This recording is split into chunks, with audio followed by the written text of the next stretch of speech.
Here we go. Welcome to the menu. Doctor, have you done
Hey, hello! I know I'm cutting it short early, but that music was starting to get on my nerves. So how y'all doing on this Sunday morning? I know it's Easter. Thank you for coming and being a part of a show that I am trying to bring back. And in case you guys are wondering, I am here with Mitchley, otherwise known as, Mitch the Ripper. Yes, and Mitch Nemo. And for those of you that do not know the whole format of this show, because this is your first time ever watching one of these, is this is the Old Time Media Show, where we listen to old time radio and we heckle it, not because we hate it, but because we love it, and we love to point out some of the absurdities between then and now. So get comfy, get your favorite drink handy, and if you want to heckle in the chat, you are more than welcome to do that. We will read your comments to make them live on stream. Also, any requests for this channel are absolutely welcome. If you want yours to be a priority, however, that's the only time I ask for support in the channel, and that can be in the form of a tip as a patron or over on a monthly donation through Ko-fi. I do not do pay to play. You will still get your request played. It just will be on a list of, behind other people that made requests for the show. So, the first wonderful little radio show we've got going on today is yours truly, Johnny Dollar. And here's a little bit of history behind that. For over 12 years, from 1949 through 1962, including a one-year hiatus from 54 to 55, the series recounted the cases the man with the action-packed expense account, America's fabulous freelance insurance investigator, Johnny Dollar. Johnny was an accomplished padder of his expense account. The name of the show derives from the fact he closed each show by totaling his expense account and signing it, end of report, yours truly, Johnny Dollar. Terry Solis-Munson, what a last name, in his authoritative A radio broadcast log of the drama program Yours Truly, Johnny Dollar, notes that the original working title was Yours Truly, Lloyd London.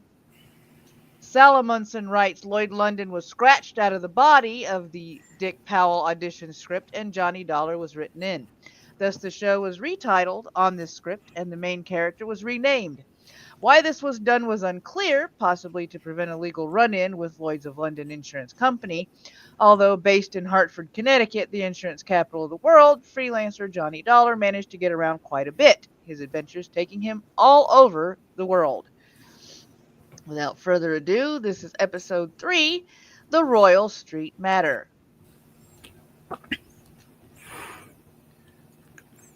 Hello, Ghost Dog. Hello, Casual. Hello, Ronan. Hello, Darkwinger.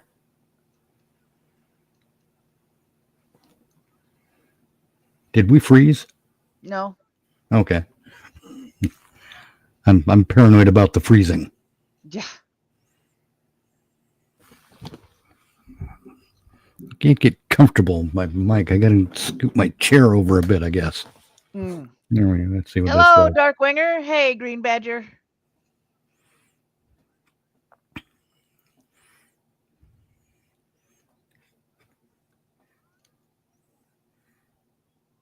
Is it playing or? Yeah, it's playing.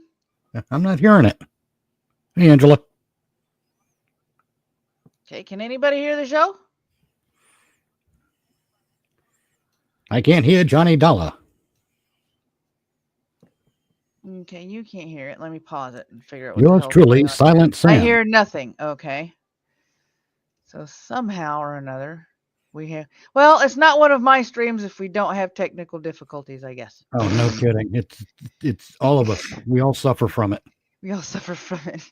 All right, let me see if I can get this thing to... All right, let me...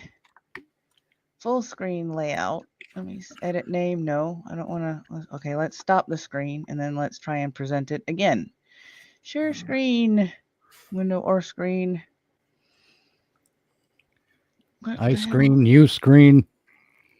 Nope, that's the wrong screen. Sorry.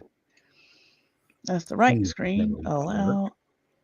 Mute notifications while sharing. Okay. And the worst part is we're now stuck where we have to be on, what do you call it? We have to perform because we can't have stream silence. Right? I know, right? How about now? No, I got nothing. You got nothing. Okay, Streamlabs, what the hell?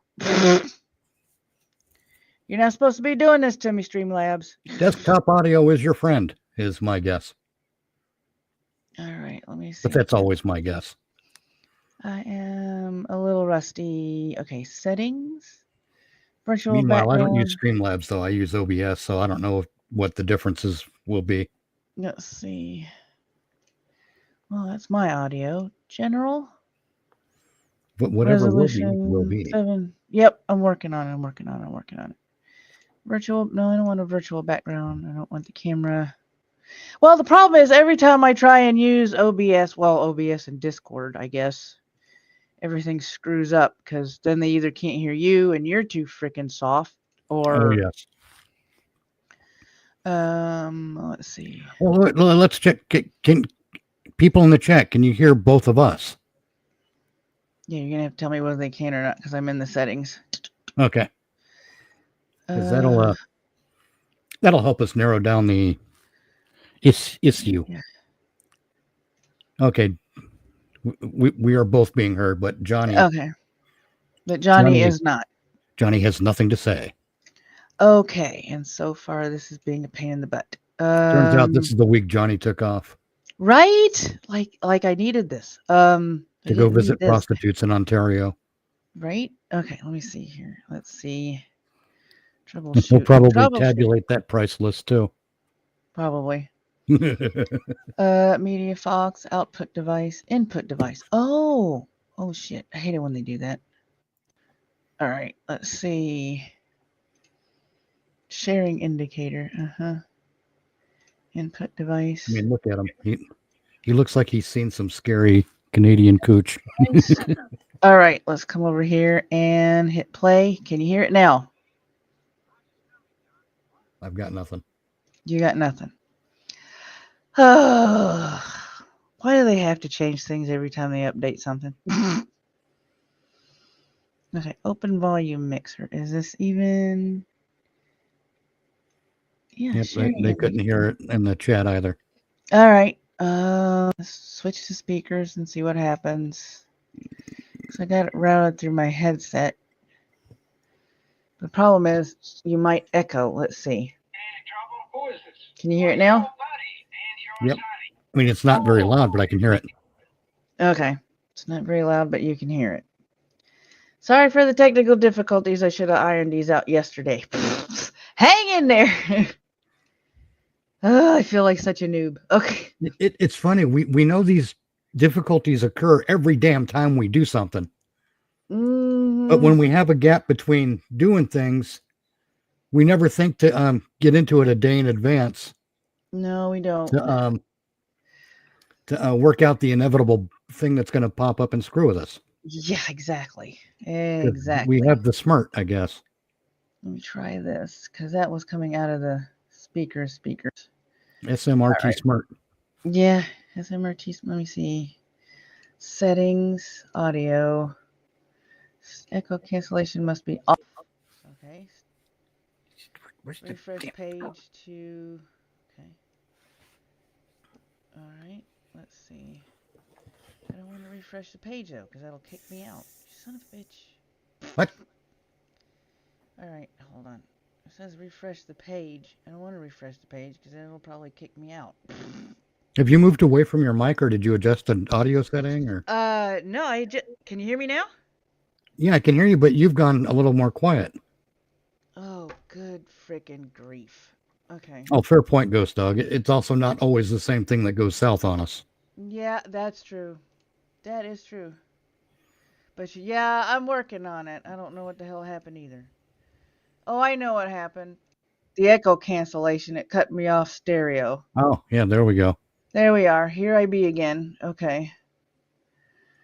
Let me see. Virtual background recording. Please note recording sessions are disabled while live. Got it. Hotkeys, layouts. The guests can see viewer comments and post. Okay. Guests must authenticate. No, they don't have to. Can stream this to their own destinations. Oh, that's for that extra $50 a month. I can't afford the extra $50 a month. Hell no.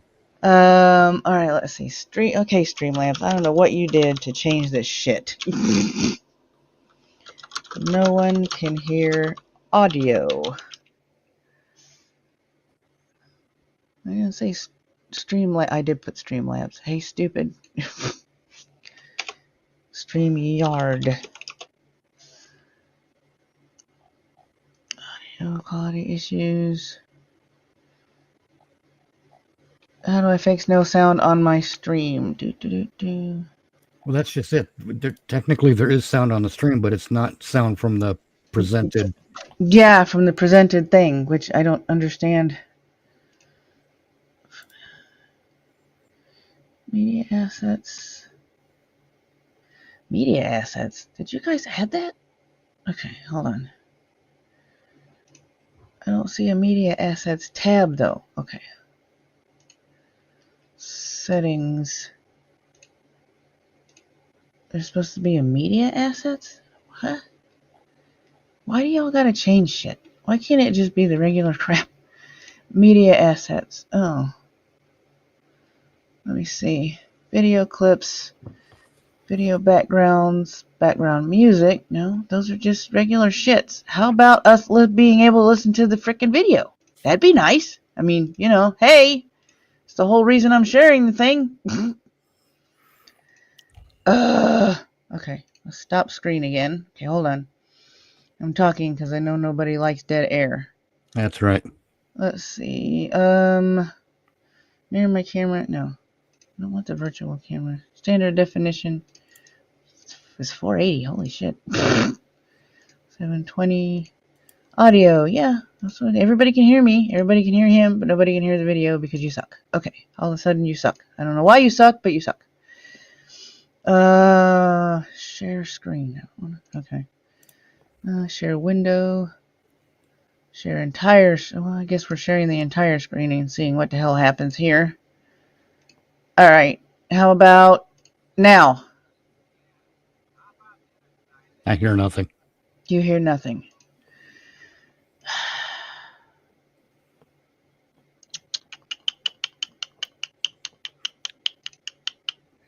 Okay, I know that tapping. That means it's time to grab the axe. That's me clicking my tongue. Oh, I forgot to hit the allow button. Okay, stupid. Hit the allow button. Hi, now you're seeing behind the scenes. Okay, can you hear it now? No. No. Okay. Go back to the 0. Oh, Lord. Welcome to Calamity. Because apparently nothing wants to work for me today. Stream, right. Where some mythical creature possessed the internet and screwed with everyone's sound settings. No one can hear. Okay. No one can hear the video. No, wait a minute. The shared screen. Audio. Screen. No one can no sound while hearing. Okay, good. Here we go. Read this and see, because Wonder if we'll be able to hear this one. I don't know. I'm not sharing it, so not that it matters. Oh, look, ad. Great. I mean, I can see the LinkedIn ad. And the guy with the glasses. Yeah. Can't hear him either. No. Okay. Everybody's hearing the ugly dude. Yeah.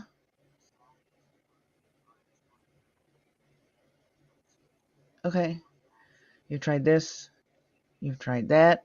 Wait, they could hear it apparently, but just barely. Okay. And I couldn't. Oh, I gotta switch over to Chrome. Son of a... Okay. He's saying that it's not working because it's on Firefox, and it's not working because... Okay.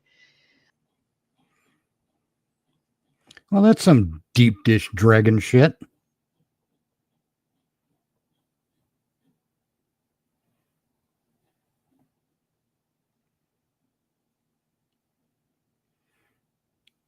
Wait, we lost Maddie. Now I don't know what this means. I don't know if I'm still live or not. I don't know what's happening. Tell me in the chat if I'm live, because I can't tell.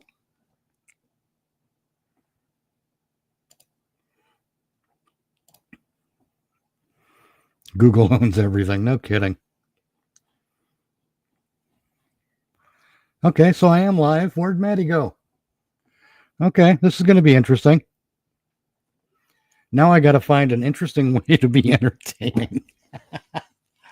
Anybody know any dick jokes? No, I'm not want to do that. That's too easy. That's not interesting at all. Let's see. What's a good entertainment topic? Okay, let me put this to the chat while we're waiting for things to get sorted out. How do I pose this question? When it comes to established characters, and I mean the well-known ones, do you find that you enjoy, I'm talking like in a movie. Okay. Where'd you go, Maddie? I'm over here. Can you hear me? Yeah. All right, cool. I'm about to fire the rest of the links up and everything in Chrome and see if that was the problem. Because if that's the problem, I is not a happy camper. Okay. I don't like using Chrome. Talk about Friday the 13th, Sherlock says. Well, okay. Let's see here now. That would totally sidestep the question I had, but okay. Present, share screen. Okay, while Maddie's sorting that out in the chat, what do you think if you've watched Friday the 13th as a series of films? Okay, try it now. All right. Maddie. From Hollywood. Now I can hear it. Okay. For Just because we were on Firefox. Can anyone else hear it? $20. Why, man? How's your stomach, Johnny? What? Rich food give you any trouble? Who is this? Why, your old buddy, Angie Orsatti. Oh, hi. Roman says perfect. Glad you got my Okay, message. that's what it was. How about dinner tonight at Antoine's, Johnny? Thanks Shrimp for hanging in gumbo, there. Oysters, Rockefeller. Yeah, sounds Hey, fine. Johnny, how about some Yeah, I've horse got to do shrimp? some work first. Man, I thought you was here in New Orleans on I vacation. gotta put a sticky No, note on my little matter of laptop fire going, hey, insurance and the StreamYard company's check doesn't for work on $16,000. Firefox, doofus. Somebody trying to cheat him out of it, huh? You won't believe this, Angie. Somebody turned it down. What? They turned it down and that triggered the music? Bob Bailey. Well, you know, they and gotta the go through the exciting theme song of adventures the of show, the man you know. with the action-packed expense account. America's fabulous freelance insurance investigator. Yours truly, Johnny Dollar. Yours truly, Carl Porter. Right. This is my assistant, Danny Dime. Right. Expense account submitted by Special Investigator Johnny Dollar to Providential Fire and Marine, 787 Greenleaf Avenue, Hartford, Connecticut. The following is an account of expenses incurred during my investigation of the Royal Street matter. Hello, Sherlock Squirrel, and welcome. I'm glad you hung out. I hope you're Expense still account there. item 1, $103.82, transportation to New Orleans. Item 2, $4.20, cab from the airport to the Roosevelt Hotel. After unpacking, I put in the call to my old friend Angie Orsatti. Nobody knows the French Quarter or the people living there like Angie does. For 3 months of the winter, he stays in the swamp trapping muskrats. The rest of the year, he lives with his mother near the Cabildo. Angie wasn't in, but his mother said she knew where to reach him, and 5 minutes later, he returned my call. We arranged to meet for dinner, then I phoned the agent who had sold the policy in question. His name's Binford, and naturally, he was anxious to see me. C.D. Binford's office is on the third floor of the Hibernia Bank building. He's a stocky, red-faced man, probably in his late 50s. I don't think so, Tim. Come in, Mr. Dollar. Come in. Thanks. Help yourself to the chair. Say, you fellas sure don't waste any time, do you? We try not to, Mr. Binford. CD, boy. What? You call me CD like all the other folks do. Oh, okay, C.D. Yeah. Now, like I was saying, you boys sure Compact don't disc waste any time at all. Charlie I Daniels? didn't even call the home office till day before yesterday. I know. When was the Jack's fire? older brother, I Last think. week on Thursday night. What'd they tell you about it? Well, not very much. Figured I'd get all the information from you. Well, it's a doozy. First time I've ever run across a policyholder who wasn't yelling for us to pay him yesterday for his loss today. You know what I mean? Yeah. Who is the insured, Mr. C.D.? Man named Dupas, Henry Dupas. Took out a policy for $48,000. That's full coverage on his antique shop down on Royal Street. How long ago? August, just 3 months back. I'd been after him for, maybe 5, 6 months to buy some protection, but he kept saying didn't have the money. Didn't have the money. And one day I dropped in to see him about his car insurance, and right off he told me to write a policy giving him full fire coverage on the shop. Well, how do you arrange to Insurance pay it? Cash in full the day I delivered the policy. He tell you why he changed his mind? Yeah, not exactly. But he mentioned something about times being better. I reckon there must have been. Why'd he say that? Well, a few days later, he had the back part of his shop all painted and fixed up. And that's the part Sure, that like burned. this. I wonder how many And he hired people sent himself a stuff to girl the to work in addresses the he office, mentions a at the start of the real good show. worker, too. Right? Well, what caused the fire? You know? I sure do. Antique kerosene lamp got knocked over accidental. According to what DuPont told the fireman, he was in the back of the shop with a customer showing him the lamp. Uh-huh. When it fell, the fire started. The two of them tried to put it out. Reckon that's why they didn't call the fire department right off. Uh-huh. And did DuPont tell you the same thing? DuPont? He didn't tell me nothing. Well, he reported the fire to you, didn't he? He did not. And that's what's got me so riled up. I wouldn't know about it now if I hadn't dropped in there the other day. Was DuPont there when you stopped in? Yes, sirree. And when I saw how the place looked, the whole back of the store gutted out and the slew of his antiques destroyed, I let him have both barrels, I tell you. Oh, what'd he say to that? Yeah, nothing too much. Just acted like he wasn't interested in whether we paid for it or not. Didn't even ask for a claim for him. That's weird. So that's not insurance Really? fraud. I Right. thought maybe he was so upset over losing some of his valuable antiques, he didn't know what he was doing. Hmm. So, after I checked with the fire department, got a copy of their report, I typed up a claim for it. You figured the damage at $16,000, right? Mm-hmm. I knew how much he spent fixing up the back. When I'd issued the policy, I'd gotten an estimate on most of the antiques. So what happened when you gave him the claim? He signed it? He did not. Said to forget about the fire. Huh? And when I kept after him, he called me a busybody and told me to get out of his shop and stay out. What do you think, CD? Do you Gambling, have any debt, or idea extortion. why he didn't report it Right? or sign that claim? If I had, boy, I wouldn't have sent for you. I left Binford's office and walked over to Canal Street. The sun had gone down and a cool breeze was coming in off the river, bringing with it the smell of coffee beans and fruit from the banana boats. I crossed Canal and Talk turned about setting a onto mood. Royal, heading into the French Quarter. Bringing with it the smell of coffee, folks. When I reached Henry DuPa's antique shop, I stopped. There are a Coffee lot of and antique banana shops boats. on What a Royal. combination. All of them Yeah. look pretty much the same. The buildings as old as the fine rosewood mahogany Now I pieces want a they banana. shelter. There was nothing different about this one, at least from the outside. The fire had started and finished in the rear of the building. I tried the front door, but it was locked. I didn't think anyone would be there that late, but I knocked anyway.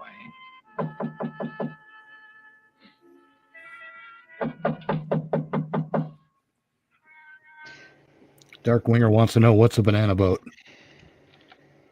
Basically, a boat that Yes, actually who is it? ferries DuPont? bananas to the Who is United it? States from My other name's countries. Dollar, Mr. DuPont. I represent the Providential Fire Marine. Why do you people persist in annoying me? Well, we wouldn't if you'd tell us about the fire you There's had here. nothing special about that fire, Mr. Dollar. It was an accident. Well, then why didn't you file a claim? You're entitled to enough money to cover your Mr. loss. Binford Doesn't explained sign, Exactly, you that didn't get sure charged with quite fraud. Yep, carefully. exactly. If you haven't talked to him, Mr. Dollar, you should. Oh, I've talked to him. Well, then go away. That's what makes me You think answer it's it. No, Questions. leave me extortion or alone, gambling please. debt or something. Mm, He's being strong-armed in some way. I'd noticed an alley next to the shop that ended where the rear door had been. I started back along it, not quite sure what I was looking for or what I expected to find. But I was sure of one thing. DuPont was a frightened man. It was too dark to see anything at the end of the alley, so I returned to the street. Item 3, $30.50, phone call, taxi, and dinner for two at Antoine's. Oh, man. Kind of nice, ain't it, Johnny? Hmm? Oh, the way it never changes. Same waiter, same chef, same clientele. Yeah. Like another Cafe Royale, Ashy? No, no, thanks. Well, Johnny, Yeah. well, when you going to ask me? Ask you what? Oh, don't kid me, John. You've had that old bloodhound look in your eye ever since we sat down. What's the question? Okay, Angie. What do you know about a man named Henry DuPont? DuPa's antique shop? That's right. Oh, He's a not guy. much. Seen him around some, so. Yeah, where? Oh, you know what kind of places I like, Johnny. Yeah, but I can't picture DuPont liking them. Well, maybe he don't, but maybe that little old blonde he's been carrying with him does. Blonde? Yeah, you know, female, girl. bleached hair. I know. Yeah. How old? Oh, 24, 5. Yeah, real nice for old coot like him. Real winter and spring, huh? Yeah. You seen him together often?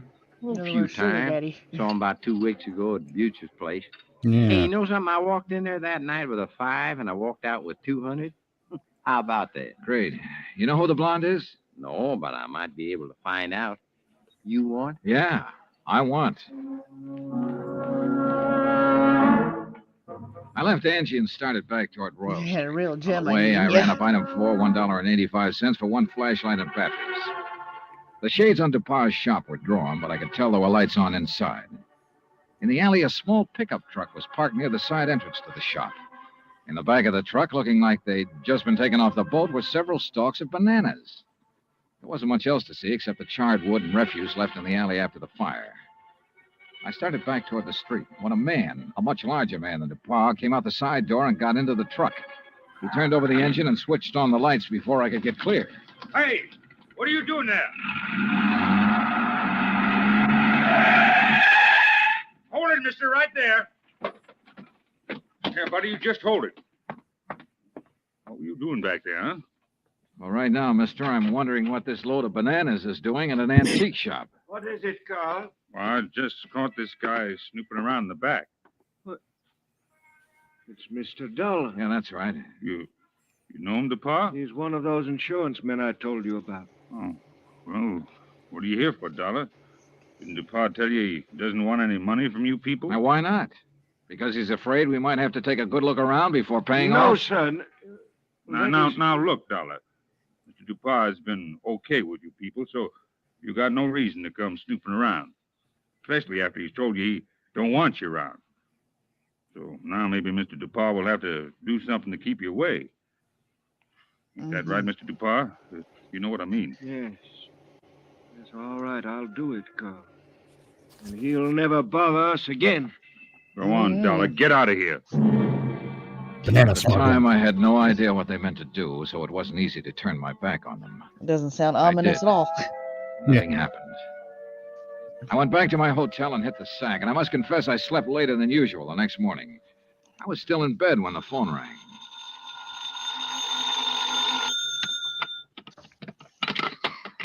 Johnny Dollar. Well, hey now, where's my dynamic northern friend? Oh, he's off today. I'm taking his place. Well, in the news I got, well, I reckon it'll keep till tomorrow. Yeah. Well, so long. No, wait, Angie. Yeah. Did you find out anything about that blonde DePauw's been seeing? Sure, everybody around the French Market coffee shop used to know her. Used to, meaning up till she went to work for Mr. DuPont. She worked for DuPont? Yeah, in the office at his store. Started in there about 3 months ago. Well, come on. Well, since then, nobody sees her anymore. At least none of her old gang. You know where she lives? Yep. The Pont Alba Apartments. That is, unless she has moved. What's her name? Rose Ellen. What? Yeah, she used to be a dancer. That enough for you to go on? Yeah, Angie, thanks. That's plenty. Expense account item 5, $1.40 cab fare from my hotel to the Pontalba Apartments. The list of names on the register near the manager's office told me Rose Ellen's apartment was number 215. But when I got up there, the girl who opened the door wasn't a blonde. Yes, Oh, I'm looking for Miss Rose Ellen. she isn't in. Oh, she at work? Who are you? I mean, are you a friend of hers? My name's Dollar, Johnny Dollar. I'm an insurance investigator. Invest? Well, she hasn't done anything, has she? Well, not that I know of. Look, Miss Garbo. Garbo. May Garbo. You're a dancer, aren't you? How'd you guess? Oh, I'm good at recognizing talent. Oh, would you like to come in? I've got Right, some coffee. talent. Well, that would Mhm. Say, you've certainly got a nice view of the square from here. I suppose. Don't you think so? Oh, sure, if you like that sort of thing. Me, I just think the square's kind of square. Oh, oh, that's good. That's very I brought good. it up the day we moved here. You and Rose move in here together? Uh-huh. Oh, sit down, Johnny. Make yourself at home. Well, thanks. Gee, you're so polite. You wait to be asked. Yeah. Look, tell me, what time do you think Rose will be home? Oh, I couldn't say. May, this is important. What time does she usually get home? Well, I don't know. I mean, after all, she's got her own life to live, you know, and I'm not her keeper. Okay. Sometimes she doesn't get home for days. Oh, I better get the coffee. She ever say anything to you about the fire? Yeah? What fire? The fire down at the antique shop. No, you want cream and sugar? No, thanks, just black. Good. When was that? The fire? Last Thursday night. That's funny. What's funny? That was the last time I saw her. What? Yeah. Rose went to work last Thursday. But she Oh. never came home. Dun, dun, dun. Well, that's not a good omen, So now we got to wonder if they're covering a murder, right? or if this is Rose. Sherlock, Two nice of legs yours and good truly, ass. Johnny Dollar, in just a moment. You don't have to be a special investigator to know that Americans don't take their civic responsibilities lightly. The Election Day turnout proved that beyond any shadow of doubt. So now it's time for you to face up to another responsibility to the nation in just as straightforward a way. Our Ground Observer Corps Hard red needs penalty. volunteers. We at CBS Radio urge you to write or telephone your nearest Civil Defense Center to learn how you can help in this vast program that patrols our skies. Now, Act Two of yours truly, Johnny Dollar. If I'm reading this right, the day that this particular episode came out was the 25th of November of 1956. So, you know, for those of you in the chat that would like a little historical reference, at this time in the 1940s and the 1950s in particular, voting and going out to do your quote-unquote civic duty was not only important, but just like today, there were ads left, right, and center during a voting cycle to remind you to do your civic duty. Yes. So some things haven't changed, Except now we don't have a civil defense. right? That's true. We do not have a civil defense. Hey, Mitch, now's about the time for you to stick a link in the chat and talk about it, right? Oh, sure. Let's find that reference I once posted. There we go. Copy. You don't worry about us. We suck at segues. Oh shit. What? You always suck at segues. Oh, it's just to prevent my computer from overheating because it's getting old. Yeah. I don't watch the YouTube thing. Oh, here we go. I'll find it. But I'm going to be posting the link to our Thursday night show, which is called Never Watch Alone. It is a show where Angela Arriaga, Tyr Alexander, Kefke, Dr. Functional, and on occasion Maddie and Batman will watch either fan films or indie films or actual real honest to God movies. Yeah. And we sort it's sort of a we do a review at the end, but we all during the film we kind of give up the MS3TK wait, what? Yeah, MST3K treatment. Yeah, especially if we don't like it. And you can find that on Rumble. I've put the link in the chat for the Never Watch Alone Rumble channel. Yeah. And that's every Thursday at 5 p.m. Eastern. This week, for example, we're watching To Kill a Mockingbird. Yep.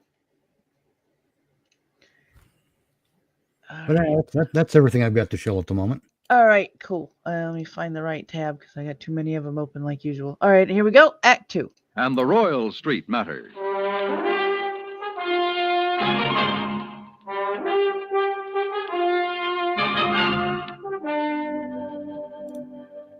This was the screwiest deal I'd ever seen. A guy refusing insurance money he was entitled to. Rose Ellen was my one lead, so I continued questioning May, her roommate. May told me this was the first time Rose had been away so long without at least sending for a change of clothes. I asked about Rose's boyfriends. She told me Rose had been going with one other man beside Dupin, but she didn't know who he was. After May promised to call me if she heard from Roselle, and I left. Expense account item 6, $1.90, taxi from the Pontalba Apartments to the Hibernia Bank Building. My insurance contact, Binford, wasn't in. So while I waited for him, I wondered again why DuPont had refused to sign the claim for the fire damage to his shop. Could he afford a loss of $16,000? I wondered if something had happened in that shop, something DuPont tried to cover up with a fire. I was wondering what it could have been when Binford walked in. Well, I'm glad you're here, Johnny. We got trouble. Oh? I hear you paid DuPont a call last night. That where you've been? Yeah. He phoned me about 10, wanted me there fast. Oh, boy. I wish I had sense enough to stay away. Well, what happened, CD? And before I tell you that, you tell me what he said to you last night. Nothing important, just something about fixing it so I couldn't bother him again. Oh? Well, he did. How? He canceled his fire insurance policy and every other policy he ever bought from me. Cancel? Yeah. So you might as well go on back to your hotel and pack, Johnny. It's none of your affair now, no matter what he's up to. Yeah, it's too bad it had to turn out this way. You want a drink before you go? Yeah, I guess I need one. Yeah. What'll it be, scotch or rye? Scotch, neat, please. Good, saves making a mess. When you reckon you leave? Oh, I don't know. I'll check with the airline when I get back to the hotel. Mm-hmm. Yeah, there you go. Thanks. Better luck next time. Mm-hmm. Well, that's that. CD. Hmm? What about the policy? Policy? Did he return the policy to you? No, I said do it tomorrow. But he's covered until he does return it. Does he know that? Why, no. I don't reckon they does. Good, good. He might get careless. And as long as that policy is in force, I can bother him as much as I want. Oh, I don't see what's the use, Johnny. He'll have it here by tomorrow evening. That still gives me 24 hours to get lucky. CD, you said something about a customer being with him when that kerosene lamp was knocked over. Mm-hmm. According to what he told the fire department, there was. You have that person's name? Well, I should have. I took it from the fire department report. I've got that right here. Here it is. Now, let's see. Mm-hmm. The name was Andrew W. DeLong. Address 1515 West Claiborne.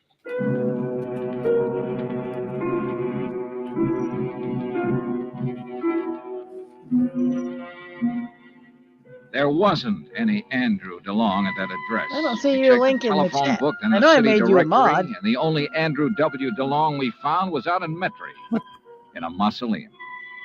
So we drove back towards CD's office. Yeah, I don't see it either. Well, now what, Johnny? DuPont. What? Find out everything we can about DuPont and everybody who works What? for him.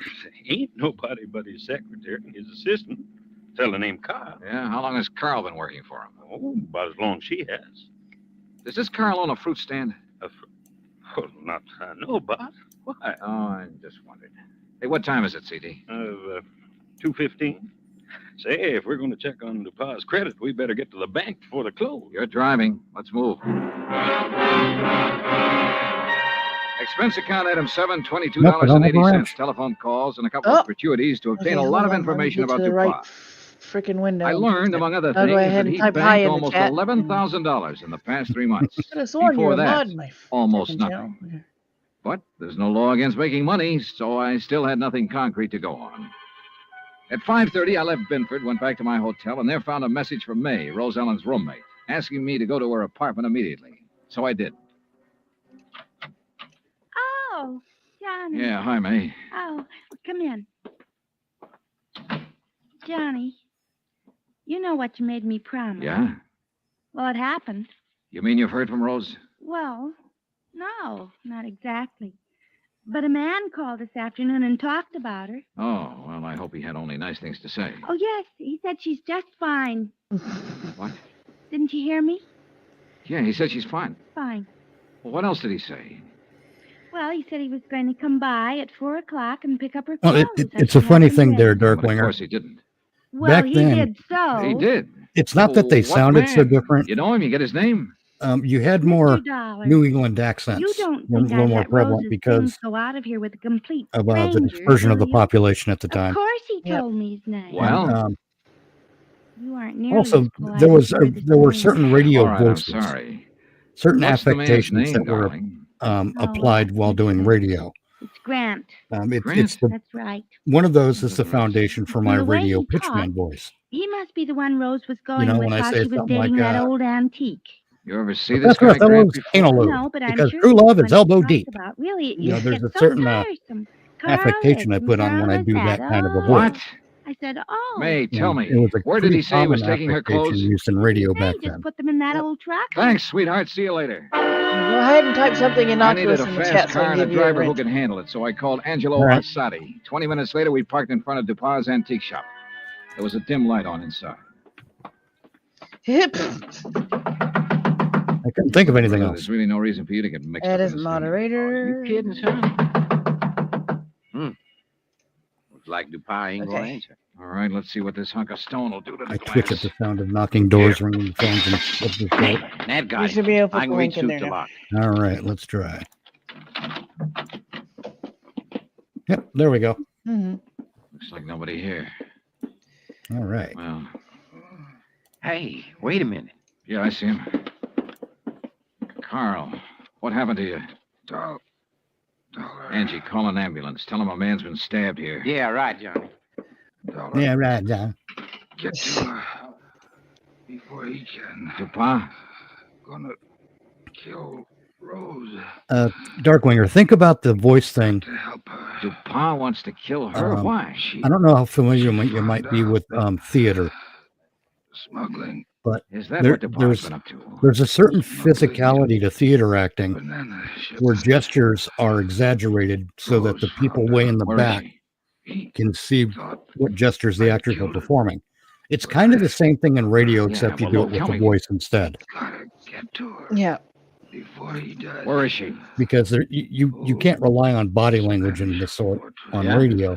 Out on The voices have to be used in a certain way Spanish to fortress on the bioslide. kind of exaggerate Know where certain that is, things Angie? so that Oh, it's sure. clear what's Old road going out on. in the swamp north Yep. of town near the highway bridge. It goes over to the Gulf Coast. Carl, how long ago did DuPont leave?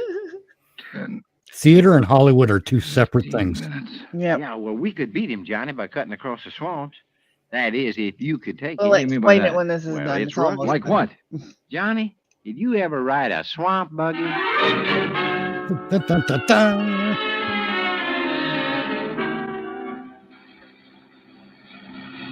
Oh, brother. How much farther, Angie? Well, should be right up ahead. How can you tell? All I can see is swamp. I gotta look up what a swamp buggy is. Yeah, if well, it's what I done a think lot it of is. trapping out here. I know the channel. Okay. Think we'll make the old ruins before I DuPont? think they're talking about got one to, of don't those we? airboats. So do Hey, I. There it is. Nope. That old wreck is called a fortress? Man, that's it. Well, get us up This as is close way to it as you different. can. I don't see anybody parked. Somebody This approaching is the a. bridge. There we are. No, you just have to look it up Come and on, look at let's the go. pictures. I Ah, can't describe hey, that thing. Hey, look, John. There she is at the It's side got end. monster see. truck elements to it. Rose! Ah, okay. Rose Ellen! She's scared. She ducked back inside. Rose! We're friends of Carl's. He sent us to help you. Well, come on, Johnny. We can get inside. Friends to of it. Carl Just go Porter. away. Okay. This place looks like it's about ready to fall apart. Rose! Yeah, man. Dark in here, too. Yeah, don't step on them fallen Wait, there's bricks. an Yep. echo in a swamp shack? Rose! Apparently. Rose Ellen! Rose, Ellen. Okay. Where's Carl? DuPont tried to kill him. Oh, no. Rose! Come on out here where we can see Well, I you. would assume if it doesn't have any furniture, it would echo. Rose! Because empty houses echo. That's true. But not like this. This sounds like a cavern. It does, it does. But again, it's like I said about that Yeah. exaggeration. Carl's all right now. Yep. Look, Rose, I want you to tell me all you know about the fire at DuPont's shop. Were you there? Yes, Well, what happened? Yes. Pa had me tied up. Told Carl I'd found out what they were doing. Smuggling, I mean. He told Carl to kill me. They are No, smuggling Carl bananas. was going to be married. Go on, go on. Carl argued with him. That's when the lamp got knocked over. He Didn't stop arguing till DuPont said he'd kill us both. So finally, Carl told DuPont he'd take care of me. He had to, or DuPont would have killed us. But instead, Carl brought you here. Yes. Oh, come on, John. Now, let's get out of this dark Now, wait a minute, Angie. Rose, do you know why DuPont was afraid to report his fire to the insurance company? Some of the things he smuggled in was lost in the fire. If anybody come poking around, they might have found out what he's doing. What was he smuggling? Do you know? Little tiny boxes filled with white powder, hidden in the bananas. Johnny, narcotics. Yeah, sure. No wonder he banked so much money so fast. Boy, talk about bang for your bucks with the bananas. Yeah.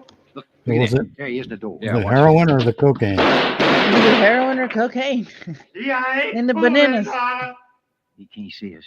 No, but what a target he makes in that doorway against the light. No gun, No, Johnny. no. We can try one of these bricks. Yeah, man, but if you miss. Wish me luck. Darla. Right here, DuPont! Come on. Oh, man, dear. You could qualify for the New York Yankees, Johnny. All right, DuPont, on your feet. Let's get out of here.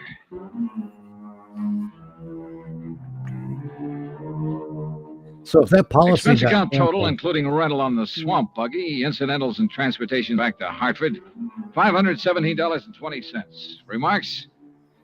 Well, where he's going, DuPont wouldn't have any use for the insurance money anyway. Carl Grant turned state's evidence and clinched the smuggling charges against him. Because of that, Carl may get off easy. I hope so. He and Rose could make a very happy couple. End of remarks, end of report. Yours truly, Johnny Dollar.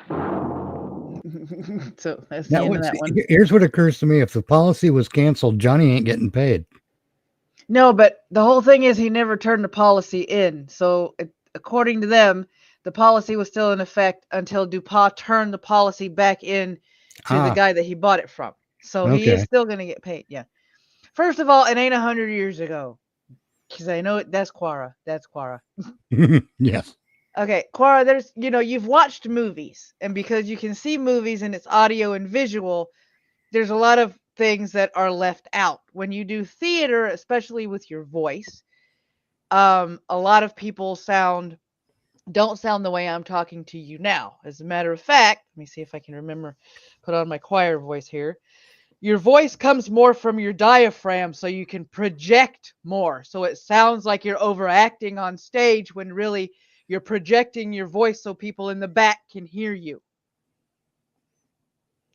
It's this projection and this mode of voice training that actually allowed the people doing the radio show to convey emotion, different accents. That way you can tell the people apart and actually tell what was going on with them during a fight and whatnot. Yes. That's the difference. That's why Mr. Turtle in the Tootsie Rolls commercial is so brilliant. Right. I never made it without biting. Ask Mr. Owl. Exactly. Exactly. Let me come over here. Of course, Cora's too young to recognize that Tootsie Roll commercial, even though that Tootsie Roll commercial played for 100 years. Oh, it did. It seemed like it played for 100 freaking years. No, I knew it was you. I just didn't say anything. I was saying. Well, yeah, I knew too. No, you knew too? Okay. I knew too. The reason I'm going to continue with Darkwinger is because in the context of the chat, I want people to know who I'm talking to. Yep, that's true. Okay, here we go. Here's a little history on the Adventures of Sam Spade. The Adventures of Sam Spade was first heard on ABC July 12, 1946, as a Friday night summer series. The show clicked at once and went into a regular fall lineup on CBS September 29, 1946. From then on, 1949, until 1949, Sam Spade was a Sunday night thriller for Wild Root Cream Oil, starring Howard Duff in the title role. With Duff's departure, NBC took the series, leaving it on Sunday for Wild Root and starring Stephen Dunn as Spade. This version lasted until 1951, the last year running as a Friday sustainer. Spade's appearance on the air marked an almost literal transition from Dashiell Hammett's 1930s film classic, The Maltese Falcon, where he first appeared where he first appeared. Spade was a San Francisco detective, one of the most distinctive of the hard-boiled school. His jump to radio was wrought by William Spire, who had already carved out a reputation as a master of mystery in his direction of another highly rated CBS thriller, Suspense. And I had to say it that way. Sorry. All right, without further ado, The Dead Duck Caper, The Adventures of Sam Spade. Hey, it looks like Darkwinger did recognize The the Adventures of Sam Spade. Gypsy Roll Detective. commercial. Ah, cool.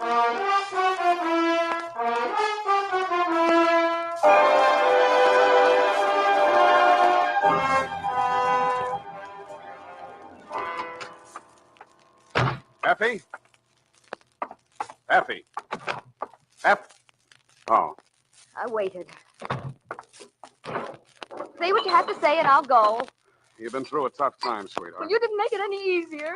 You think it was a cakewalk for me? You think my nerves are made of rubber? You have no nerve. You're just a cold, callous Shut up. old detective. You're going to listen to me. You're going to sit still, not talk, and listen. When I've finished, you can say goodnight or goodbye. But first, you're going to listen to me. You remember how it started? Yesterday evening when you told me it was your mother's birthday, you were giving a party, you said, and you wanted me to come? I tried to beg off, being no social butterfly, but Mom would be hurt, you said. And so the next thing I knew, there I was at your house, surrounded by 24 strangers, 10 gallons of lemonade, and your mother. I've been wanting to have a talk with you, Mr. Spade, about Effie. I can't think of a nicer subject, Mrs. Brain. Effie is just so devoted to you, Mr. Spade. Yeah, well, I'm very devoted to Effie, too, Mrs. Brain. What I mean is, I think we should do something. The party's dying on its feet. You want me to spike the lemonade, Effie? It just so happens that I have here in my pocket a bottle of... I have a wonderful idea. It'll make the party one big, happy family. You just wait and see now. Quiet! Quiet, everybody. What's she up to? Some kind of game, probably. Mother's great on games. Oh, God, the mind Your picture attention, is please. generating. Oh, excuse me. That's Miss Brent going now. Miss Brent? Oh, Miss Brent? Yeah, Mrs. Green. Won't you join the party? I'd love to, but I have an appointment. Oh, what a shame. Oh, do stay. Thank you. Some other time. Oh, Lola's so nice. She rents the sitting room upstairs. I wish she could have stayed. Well, I'll explain the game now. Oh, Mrs. Green, I think I'll stay after all. Oh, how nice. Oh, you brought a gentleman friend. Yeah, this is Marty. Marty?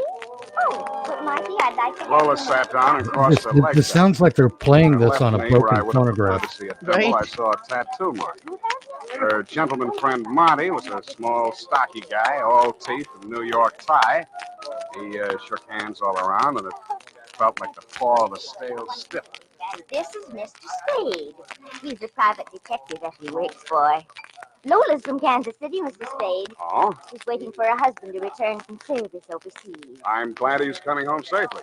Where's he stationed? Japan. Yeah, he's... Now, quiet, everybody, quiet.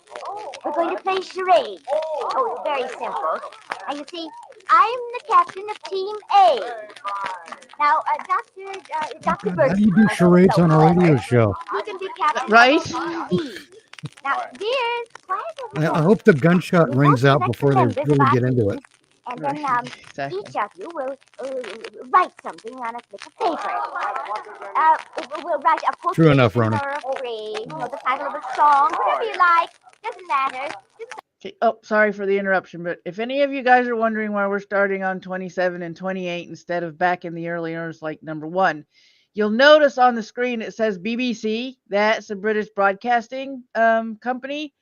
I've tried to do BBC shows in the past when I first started this up the very first time, and they blocked me from showing it all over the world. So the Sons of BBC bitches. doesn't like it. Yeah, the BBC doesn't like it when we share their shit. So I skipped over all of it.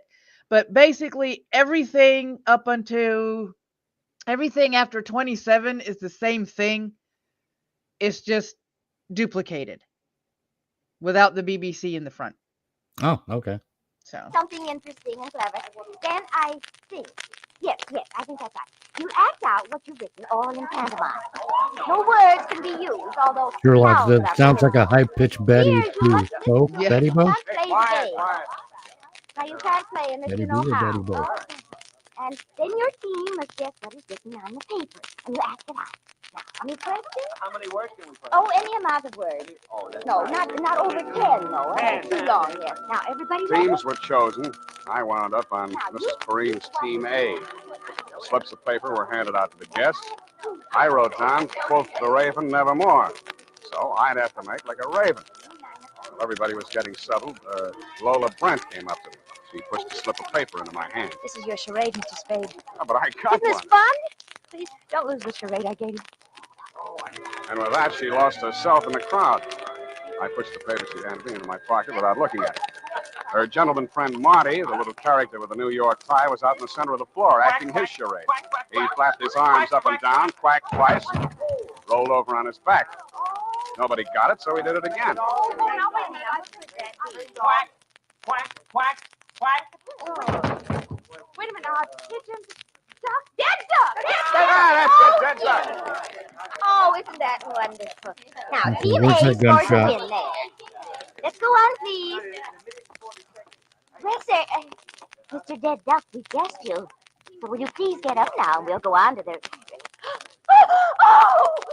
Sam! Sam, he's dead! There you go. And he After they certainly threw up was. his truck. A deader duck I'd never seen. I bent to him, and his lips were turning blue. Somebody had spiked his last drink with a jigger of poison. 1 hour later, Dundee and the homicide boys, including the medic, had taken the sip downtown. No one could identify him. Lola Brent had brought him to the party, but she'd taken a powder. You and Mom were kind of shaky, so I decided to spend the night on the sofa in the living room. I only used up about 3 Hey, hours Pongo. of it when I heard the front door open. I figured it was Lola. I got to my feet, crossed the The hall, guy playing is a and dead duck. found myself Actually, staring into the dead duck. biggest 45 I ever saw. Hey, Pongo. What's up, dude? Who? He wants to know who, Poby. Look, we don't want no trouble. You're protecting this Duke. Okay. All we want is the duck. Try Walt Disney. I should have known they had no sense of humor. The butt of the gun caught me behind the left ear. That's where it usually catches me. I don't know how much more sleep I packed away until I felt you shaking. Sam! Sam! Huh? What, Effie? They took Mom. Those gunmen. They took Mom. What happened? They came into our bedroom. Yeah? They hit me. What? Right here. Yeah? And then they grabbed Mama. They wanted the duck. Huh? Sam, what were they saying? And they took Mom out with them.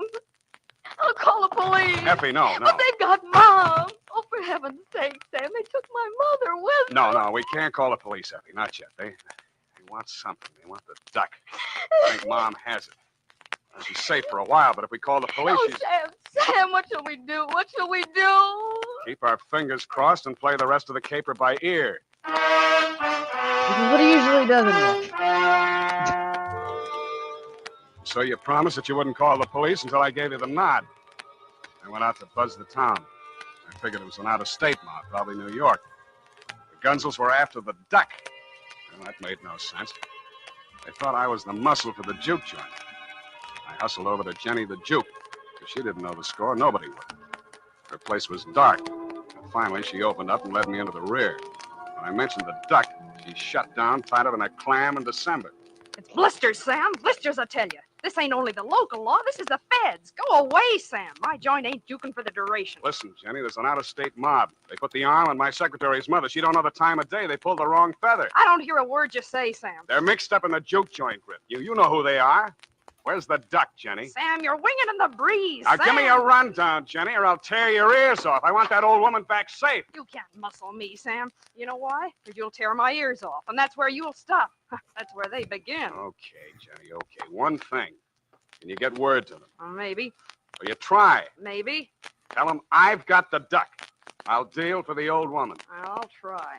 Go back to your office. If I can throw a little weight, you'll get a call. If I can't, you can come back for my ears.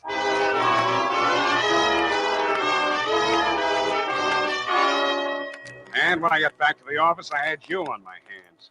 And that was no rest cure. But I can't just sit here. Do something. We've got to sit and wait. Maybe they're killing her. Maybe.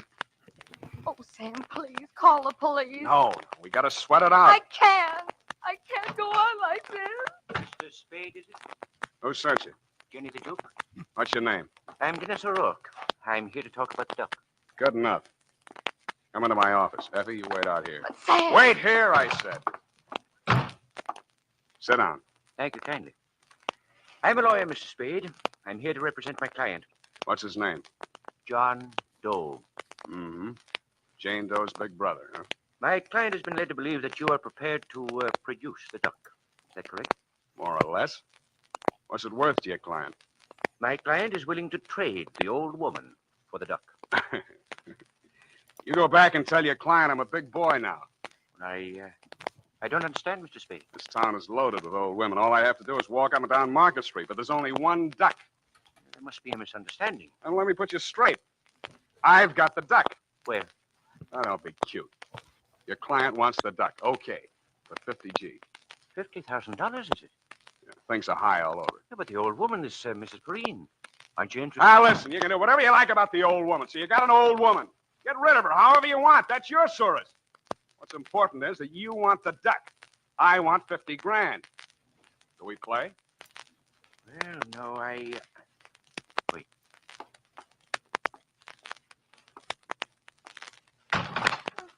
Effie. I thought we had an audience the other side of the door. What were you... Shut up. Save it, Effie. This is business. Easiest money of the season. Well, if you're ready to talk business, we'll go and talk to my client, Mr. Spade. Now. Then let's go. What I heard you say. You did... Oh, Sam! You've known me a long time, Effie. But maybe you don't know me. Yeah. The United States Armed Forces Radio Service is presenting the weekly sometimes adventure of seems like Dashiell those Hammett's musical famous things just private come out of detective, nowhere. Right. Sam Spade.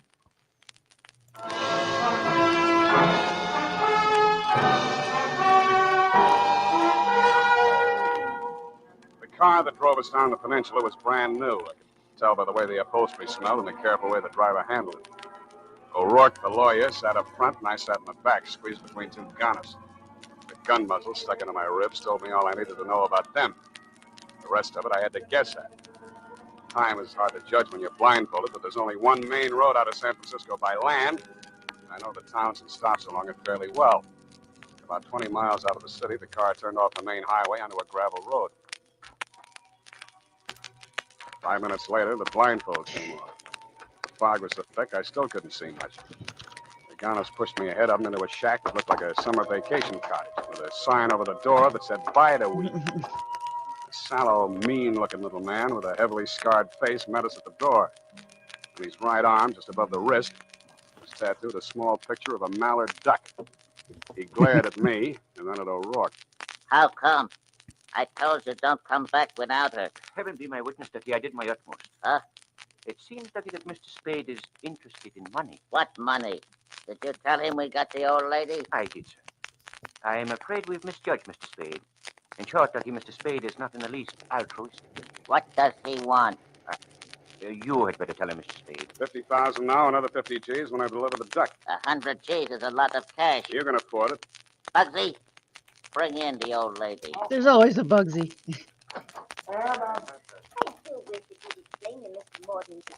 Somewhere there's always a Bugsy.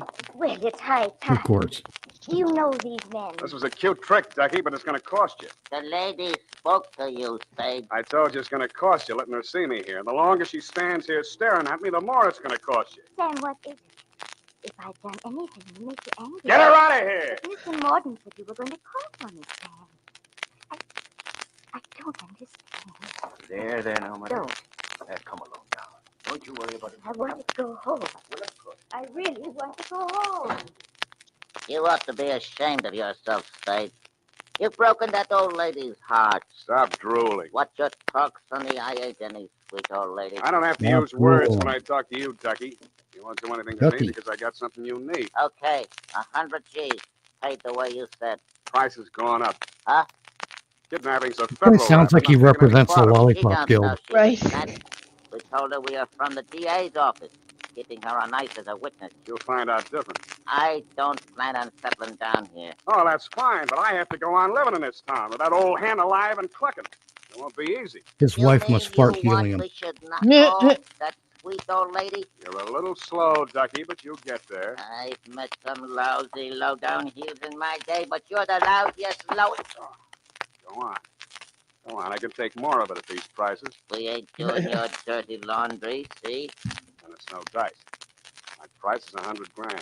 What if I say no? And I turn over the duck to the What if I Federal. say In that no? case, I don't care whether the old lady stays alive or not, because I'll be playing their game. Either you're in or you're out. I wonder if his Take voice it is over, like that Morton. normally, or if he high-pitched it Decide and you held know his where to reach. nose. Yeah.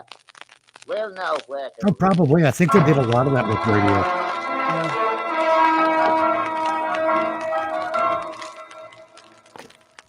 They drove me I back mean, to it's town just blindfolded when they let it's me out another of the kind of car. All I could Foley, see really. without the blindfold was the corner of Post and Kearney. A streetcar There's came along. always I a tossed bug the to your coin whether to big get thing. on it or lie down on the tracks and let it run over me. Now I'm going to have to Came explain up what head, Foley so is I to tossed Cora. it again, and I got on instead. I fished in my pocket for a slug and came up with a folded slip of paper. It was the one But I'll Lola wait had till he handed me at asks, Mrs. just in Marine's case. birthday party when they were passing out the parts for that screwy charades game. I unfolded it and glanced at it. Yeah, Cora, I like read how the it guy over holding very the sweet old woman hostage The is writing was hard offended to that there's make out, someone but what more I could evil read than it him. said, Yeah. help me. That man Marty has followed me here to kill me. If I get out of here alive, He doesn't like it that Maxie's the old lady's been Arcade. disrespected. I have See? $100. $100. How about you come visit Ducky and I disrespect got the off old at lady? Columbus and walked up to the International Settlement where Maxie's Arcade does business. It's what they used to call a penny arcade before inflation set in. I dropped a nickel in a fortune-telling machine. Worried, perplexed, know thyself and your problems will vanish. A card came out that said, you're of a naturally deceitful and secretive character. Disloyalty brings its own punishment. It's never too late to mend. I tore up the card, kicked the machine, and that's when I saw it. It was a narrow little booth, muffled in drapes, and the sign over it said, Salty Hawkins, tattoo artist. The card pinned to the curtain showed some typical tattoo designs, anchors, mermaids, fancy initials, but one had a hand-drawn picture pasted over it. It was a mallard duck, the same as the tattoo mark I'd noticed on Ducky Morden's wrist. I pulled the curtain aside and went in. Yes, sir. What can I do for you, mate? What do you know about the duck? All in your jib, mate. There's no freshwater birds here about. How about the new one you just put up in your card outside? Oh, that one, eh? Now, whereabouts? On the arm? 2-3 color, John. On a leg. Whereabouts? I left knee. Well, that's fine, mate. It was on her knee. Did you have you remove it for her? Right, guess that time, mate. Know why? Look, mate.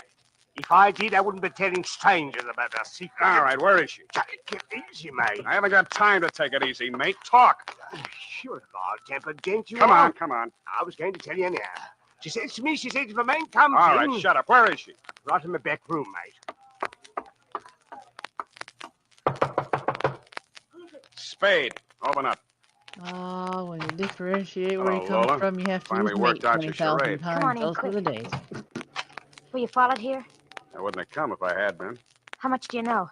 They want you $100,000 worth. You tell me why. You've seen Ducky Morden? Yeah. Didn't he tell you? I want to hear it from you. Don't believe anything he says. Morning and I didn't even give me the time of day. He says he wants me back that way. He's a liar. How does he want you back? With rigid mortis, he wants me back. I'm taking an awful chance opening up to you like this. Let him Did she catch say me. They'd only rigor kill me, mortis? humane. Rigid He was to let the mortis. DA people get at me. Ducky's mob would lay for me then if it took them years. And It's a rather Oh, gee, you don't know, imaginative way to Sam. say dead. they torture girls. What that mob would do to me if I had to testify against him. Okay, I take your word for that. Who are these DA people you're talking about?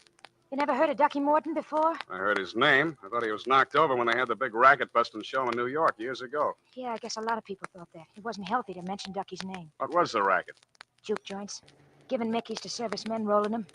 That's why the feds are helping the DA's office. They arrested hundreds of girls and held them as material witnesses. Only they wanted me most of all. I'd worked the joint, you see, and then I was Ducky's girlfriend during the duration.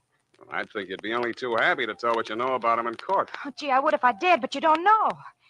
The DA's office say they'll give a girl protection, but how can they? What are you doing in San Francisco? Running away. Had my ticket on a boat. I was going to Honolulu. They was watching the boats. So then I found this room out in Oakland.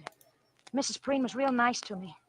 I never thought they'd find me there. And then Marty showed up. Honest, it was just a Mickey I put in his drink. Just like we used in the joints, I never knew it'd kill him. You're a brave kid, Lola. Now, look, Ducky offered me $100,000 to deliver you. Would you take a chance on me fighting it out with him for half of that? For 50 grand? Brother, where are we meeting him?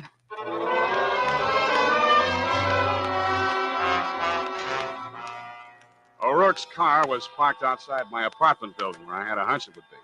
The two gunners picked us up at the door, unloaded my hardware, and marched us up the stairs. Ducky opened the door of my apartment and waved us inside. Honey, you got it Keep all the wrong. plant See? outside, you two. Ducky, listen to me. Sit down. You too, Lola. Ducky, I swear I never said a word. I'd never talk, Ducky, even if they chopped my head off. We'll take up your suggestion Of later. course you wouldn't I talk got if a they cut chopped for your head. sandwich You Mr. Spade stupid. here. Bring the money? Don't crowd me. There's It's kind that of hard other to talk matter. after your head's The been old removed. lady. How about the old lady? I keep my word, Spade. You delivered the duck, okay. He's talking about The way cat. Jenny gave it out to O'Rourke was the old lady for the duck. But you ain't got no ethics. You see, you figured me wrong. I don't kill old ladies. You're gonna kill the duck. I ain't no old lady. No, you ain't. And you ain't gonna get any older. And neither are you, Spade. He wasn't kidding. He really meant to knock me over, and the gun he was gonna do it with got ready to speak its piece. I'd made my play too strong. The way this type of gunsel thinks is simple, and I'd guessed it right. If you pressure them, they go the other way by instinct. But what I hadn't figured was that this killer had a heart of lettuce. He was going to cut me down to protect your mother from me. How do you like that? I couldn't change my play now. The wheel was already spinning, and so was my head. I tried to brace myself and waited for the blast. Every little movement has. Oh, Jesus. dear, I dropped the tray. Mrs. Perrine, No. what are you doing here? I was just making some coffee for the boys. Oh, dear, I've broken your cups. That's okay, Mother. We'll take care of it. Bugsy, pick it up. Oh, thank you, Mr. Bugsy. Well, I'm so glad you got my message, Sam. Didn't Effie come with you? Yeah. I mean, no. I I mean... wanted to surprise you both together. I hope you don't mind my taking over the kitchen. It was so late and the boys were getting hungry, so I offered to make them coffee and hotcakes. Well, that was very nice of you. Mr. Mordaunt, put that pistol down for a moment and help me move this table out into the room. Huh? Oh, sure, Mother. Thank you. Oh, we've had such a good time. I've never been up so late in my life. Wow. Mr. Bugsy and I played a game called Blackjack, and I won $50. Wait till Effie hears about that. Yeah, wait till she hears. I suppose Effie will come with Mr. Bundy. Bundy? Oh, yes. I remember that Effie said you and she are often down at his office at police headquarters late at night. So I phoned there. Mother, Yes, Mr. Morton? did you say you phoned police headquarters? Oh, yes. That's where Mr. Bundy works. Mother. Even before he says follow the yellow brick road. Right. Well, just that you and the boys were here and that we were about to have some coffee. And he said he'd just love to come up and join us. And I said, do. And he said he Oh would. my With God. some of his boys. Did I say something wrong?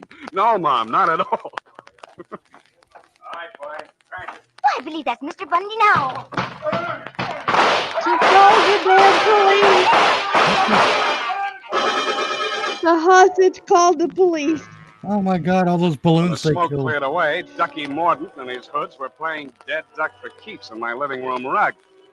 That rug just came back from the cleaners, too. Dundee and the boys from Homicide took Lola Brent away with them. Hey, it scared After the it was all static away. cleaned up, I found your mother out in the kitchen. At least temporarily. Sam, I just made another pot of coffee. Nope, not there it is. Oh, it's okay, Mom. It's okay. It's all over now. I know. I've been holding this back. Oh, Sam, I've never been so frightened in all my life. How does Effie stand it? You played it good, Mom. You played it real good. Did I? Was I as brave as Effie? Braver. Not only that, you got more brains.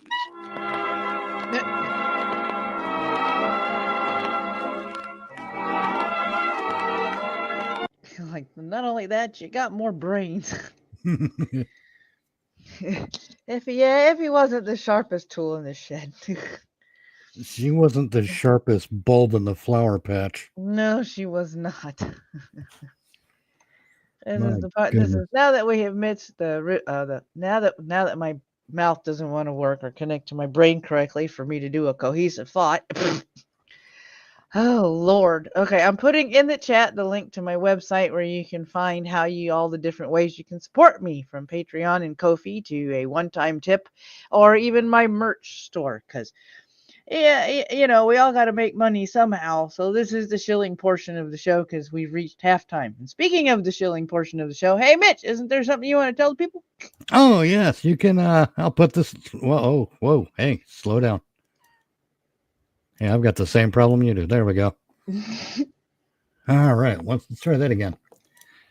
In the chat, you'll find a link to Minions of the Zoo. We do Monday nights at 11 p.m. We do Minions of the Zoo in space, where Tyr Alexander, myself, Batman, Willett Forge, and whoever else happens to pop in get together and chit chat about all the various things while the initial four of us play Star Trek Online in the background just for visual interest. Sometimes we talk about the game. Sometimes we talk science fiction. Sometimes we talk superheroes. Sometimes we talk about politics. Sometimes we talk about cooking recipes, things, stuff, and snacks to eat. Yeah. And it's all very entertaining. Did I paste that yet? No. Yep. Nope. Jesus. Nope. There we go. All right. Now that we've got everything in the There, chat. now there's Minions of the Zoo Monday night. I'm sorry, Minions of the Zoo in space Monday night at 11 p.m. Eastern. Here we go. All right. The next one lined up is Let George Do It, because I can't read that title without saying it that way, and you'll Why does find he out in a look minute. like Johnny Dollar? I have no clue. See, Let George Do It was a radio drama series produced by Owen and Pauline Vinson from 1946 to 1954. It starred Bob Bailey. There's your answer. As a detective for hire, George Valentine, with Olin Soule stepping into the role in 1954. Clients came to Valentine's office after reading a newspaper carrying his classified ad. Personal notice: danger's my stock and trade. If the job's too tough for you to handle, you've got a job for me, George Valentine. The few earliest episodes were more sitcom than private eye shows, with a studio audience providing scattered laughter at the not-so-funny scripts. Soon the audience was banished, and George went from stumbling comedic hero to tough guy private eye, and the music went from wah wah wah to suspenseful.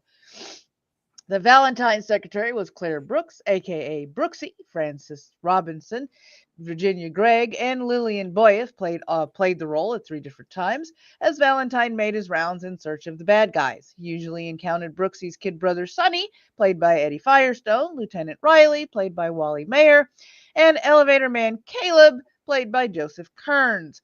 For the first few shows, Sonny was George's assistant, but he was soon relegated to an occasional character. So here we go. Let George Do It. Episode 2, Portrait of a Suicide. I don't know if this answers your question, Darkwinger, but the main character I play in Star Trek Online is a Catman. Yeah. Oh, there we go. Personal notice: danger's my stock and trade. If the job's too tough for you to handle, you got a job for me, George Valentine. Write full details. And Kurt Piper will get you. Yeah. Good Oregon music.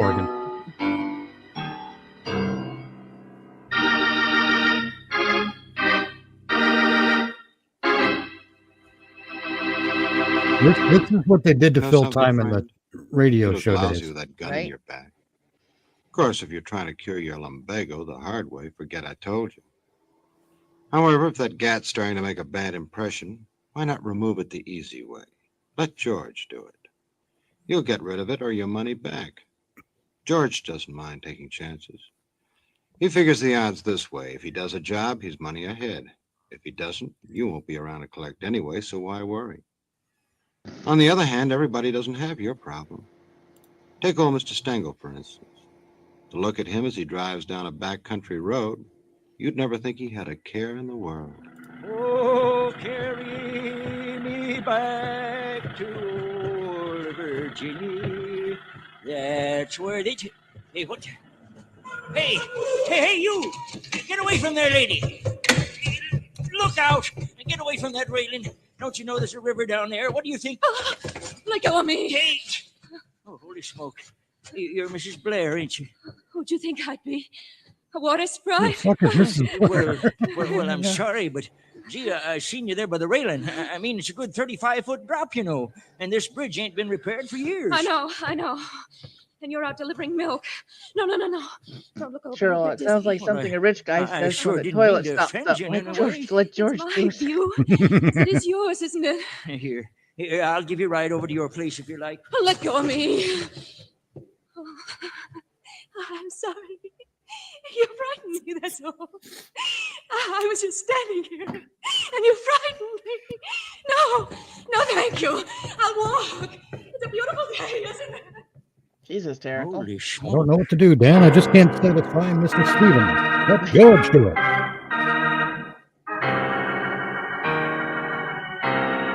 Oh, it's overwrought. Stop it. Well, I know one thing. I'm sure glad Mrs. Blair didn't jump. Think of the repercussions if you'd been fishing that day.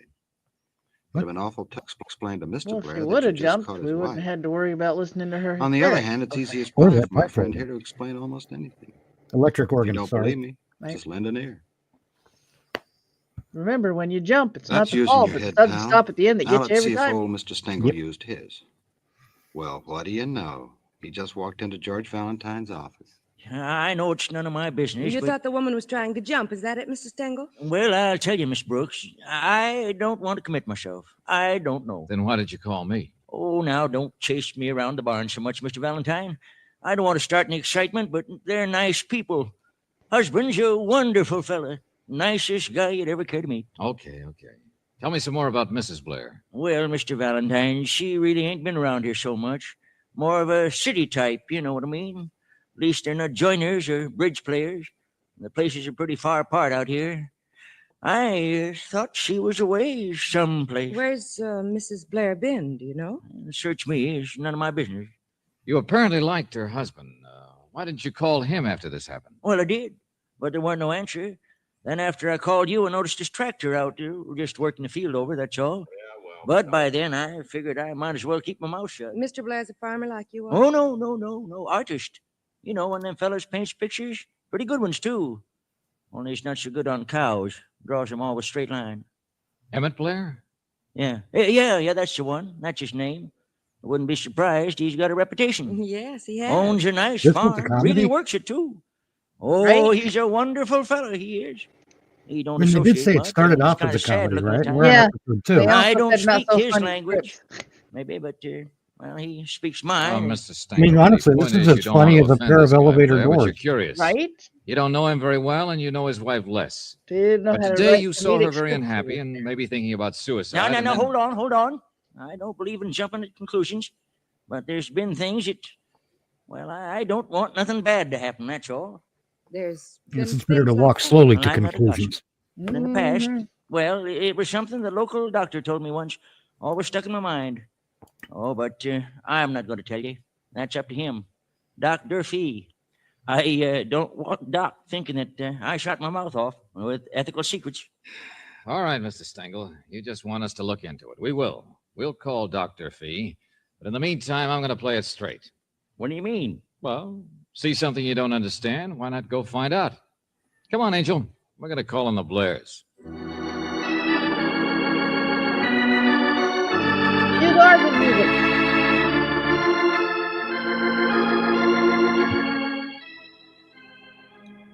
Because we need to No. It Fill a half couldn't have hour. been my wife. Stengel must be mistaken. You say your telephone's upstairs, Mr. Blair? Oh, yes, Miss Brooks. Go right ahead. Turn to the left. Oh, thank you. Mistaken, Mr. Blair? Stengel's met her before. But my wife's not here now. In fact, she won't be here until later this evening. I'm going to meet her train. Where's Mrs. Blair been? Well, I scarcely think that's important to you. See here, why didn't the old fool go after her if she was so upset? He said he did afterwards, but couldn't find her. She'd run off toward the highway anyhow. Oh, well, the buses run. Yeah. Now, of course, she could be. Oh, no, this is ridiculous. Why is it ridiculous, Mr. Blair? What? Well, my wife just isn't the type to commit suicide, Mr. Valentine. Well, it might not have been that. You know what it is? Coincidentally, George Stengel doesn't have did a try to gimmick. find you, but you Right. were out in the field. Yes, I've been out cultivating all day. I mean, Johnny Excuse me, Dollar has a please, gimmick. I'm The gonna get Shadow that has a test. gimmick. Oh, sure, Mr. Yeah. Blair. This Of course, guy has I no gimmick. appreciate you coming Yeah. over about this. You know, I don't understand it, but Well, I stopped to talk to a kid coming up the lane. He was under the impression your wife was here yesterday. I don't blame you for your curiosity. Yeah, with a construction crew. No, Mary wasn't here. In fact, she's seldom been here in the past 10 years. What? Which is not very important either. No, he must have noticed Cecile, that's all. Cecile? Yes, I'm an artist. Artists have models. Well, go on, say something nasty. Why should I? Oh, I'm sorry. I'm awfully sorry. Forgive me, I am just upset. Cecile's a very lovely person, very close friend, nothing more. Very few people understand. Uh-huh. I've been working on a portrait for the past week. But Cecile's gone now. Oh, yes, here we are. It's a phone number. Do you suppose Miss Brooks is through yet with that phone? Yes, I am. Huh? Oh, well, will you excuse me then? I want to phone the number where my wife's been visiting for the The past... Clearview Rest Home. Yes. What else did you find out, Angel? She went there 6 weeks ago because of a nervous breakdown. Now, see here, what is this? What right have you I've been to... talking to Dr. Durfee. You've what? George, that thing that Mr. Stengel was hinting at was that Dr. Durfee found some poison here once, in this house. What? But now, I've only... He wouldn't tell me much more, but he used the word homicidal about the situation here. Stop it. Now, listen to me, both of you. If he's a country quack, he doesn't... Situation here? My wife, naturally. All right, since you've pried this far, we haven't been close for years, but I've tried to do everything I could to help her, naturally, but they said at the rest home that Mary was perfectly all right, only a breakdown. I mean, well, this absurd situation goes back years and years, and She had a Oh, breakdown, get out, but will she's you? not What's the so use? vital. I want to call that place and find out if Let she's me there. call for you, Mr. Blair. What? I'm sorry I blurted out things like that, but I want you to show George your portrait. What? I bumped into the wrong room, I guess. This must be a lot worse than you think it is, because there's a painting upstairs of a woman... Oh, yes, of course, Cecile. It's the one I just finished of her. And the canvas has been slashed to pieces.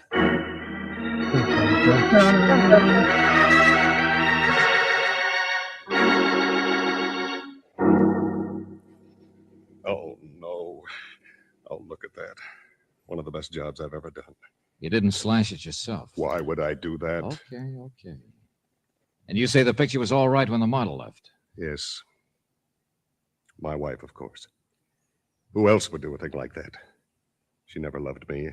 I doubt if I've loved her, but... Well, that's it. Jealous for the sake of jealousy. Is that why you sent the model away? No one else will ever have you, she said. I've been as patient as I could with her ridiculous emotional imaginings, her... Come on, I'll run out back and get the car. Huh? Well, Mary's obviously been here in the house, walked in and saw this portrait and slashed it. Well, let's get back up the highway. A portrait, She must have gone not a someplace. portrait. Okay, A go on portrait. ahead. I'll get Miss Yeah. Brooks. Look at how it's colored. Who what? Sorry, the electric All right, organ is thanks. drowning everything out. She left that If you Clearview look at the place way this it's morning, spelled, George. then it makes They sense thought she was the way coming you here then pronounce it that directly. way. But she's perfectly all right, they say. Well, yeah, but it's like I don't see how just a picture like would that be enough episode to of upset her Dragnet that where badly. Yeah, I know what they you refer mean. to a hallucinogen as a I wonder if there's anything hallucinogen. else around here to show what Yeah, she did. Shall I call Mr. Blair? No, let me get it. Hello? Hello, Emmett? No, this is George Valentine. I'm a friend of his. Is there a message you'd like to... Oh, well, this is Anne, Mrs. Blair's sister. Anne? Yes, I mean, I'm at the railroad station, and she's not here. But I haven't eaten, and I want to go to a hotel. Wait a minute. Railroad station? Mr. Valentine, is my brother-in-law there, Emmett? You want to talk to him? No. Mary sent me this wire from Clearview several days ago asking me to come and meet her here at the train. But she wasn't on it. Yes, I know. She apparently came earlier. What hotel were you talking about? Well, is anything wrong? Well- Oh, the Plains Hotel, I guess. I have to eat first. I'm here with some friends. Okay. I'll leave a message for you there. See you later. But what is it? Mary's all right, isn't she? In this telegram, she said she wanted me to be with her when she went out there to her home. She didn't want to go there alone. What should I do? I don't know, Anne. But don't worry. Now, my name's George Valentine, like I said. Remember it.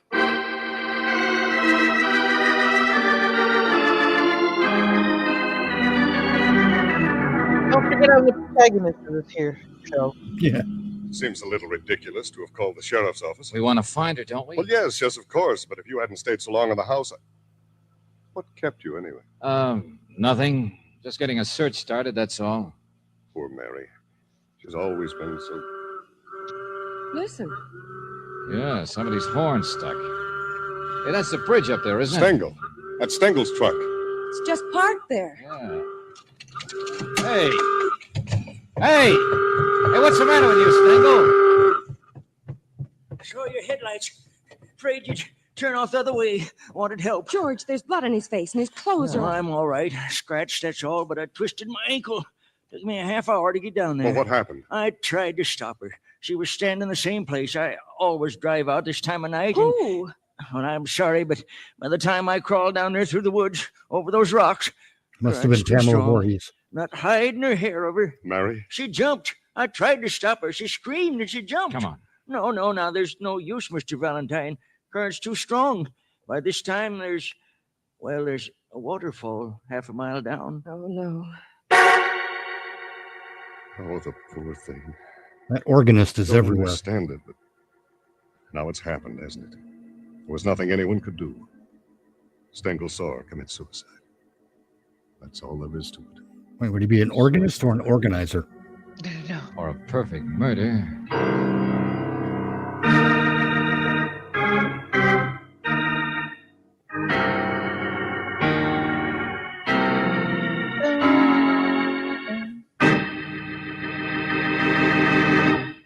I guess this goes to show you can't argue with a woman. Mrs. Blair made up her mind she was going to drown her sorrows even if it killed her. And it did. Of course, someone might have helped to prove her point. But I have a fellow right here who never needs help to prove his. Prove a point, pal. What? Was that a passive-aggressive advertisement? I have no freaking clue what that was. I guess it was the narrator of the show. I don't know what the hell they were doing with that. Wow. Okay, that could have been written and done better. I am confused. Yeah, I am confusion too. In 6 Oh, languages. right?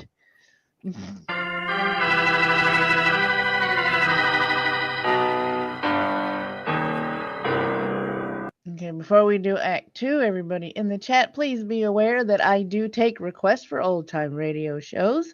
This will be airing every Sunday at 12:30 Central, 1:30 Eastern. I know I did that backwards. I live in the Central Time Zone, so I did that first. If you would like your request to be a priority request, priority requests are played from the beginning of the show all the way to the last episode. You can support what I do on this channel by clicking the link after scrolling down in the chat to my website that'll show you how. No, you don't have to do a monthly support to have a priority request. I don't require that. All you have to do is a one-time tip. If you do want to support me monthly, you can do that too. As an example, my friend Ghost Dog, who supports me monthly through Patreon, requested that I play The Shadow. So I am playing the entire run of the Shadow radio series, and that is going to be the last show on this particular episode today. So be on the lookout for that. Now back to our show. And the confusing narrator. I don't... Must be a 420 You know, thing. there are a couple of angles to this case that don't add. First of all, how come old man Stengel was around every time Mrs. Blair took a notion to dunk herself in the drink? And what was he doing with all those scratches on his puss?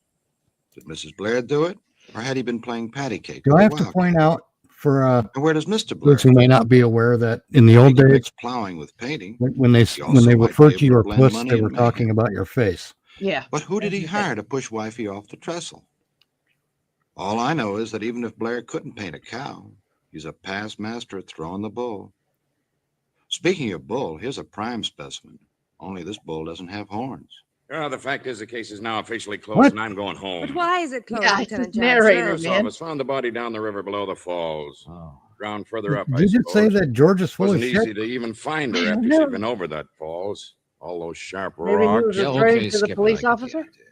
I don't know. Well, everyone knows Women they're like full of that, shit. maybe she's happier. Had a lot of funny notions all her life, apparently. Have you seen her husband? Stopped by to tell him he's all right. Okay, so it doesn't upset him much. So what? They'd have been separated long ago if it hadn't been for her, for him trying to take care of her. Yeah, sure. Nice guy. Well, what's the matter with you? Oh, I don't know. Come on, Angel. Hey, where you going? See that sister of hers that I talked to last night on the phone? I already met her. She's on her way downtown to the morgue with one of the boys. What can she do? What can she tell you? There just isn't any case to look into. Oh, sure, Lieutenant. No case at all. But I'll bet $5 you follow me out that door.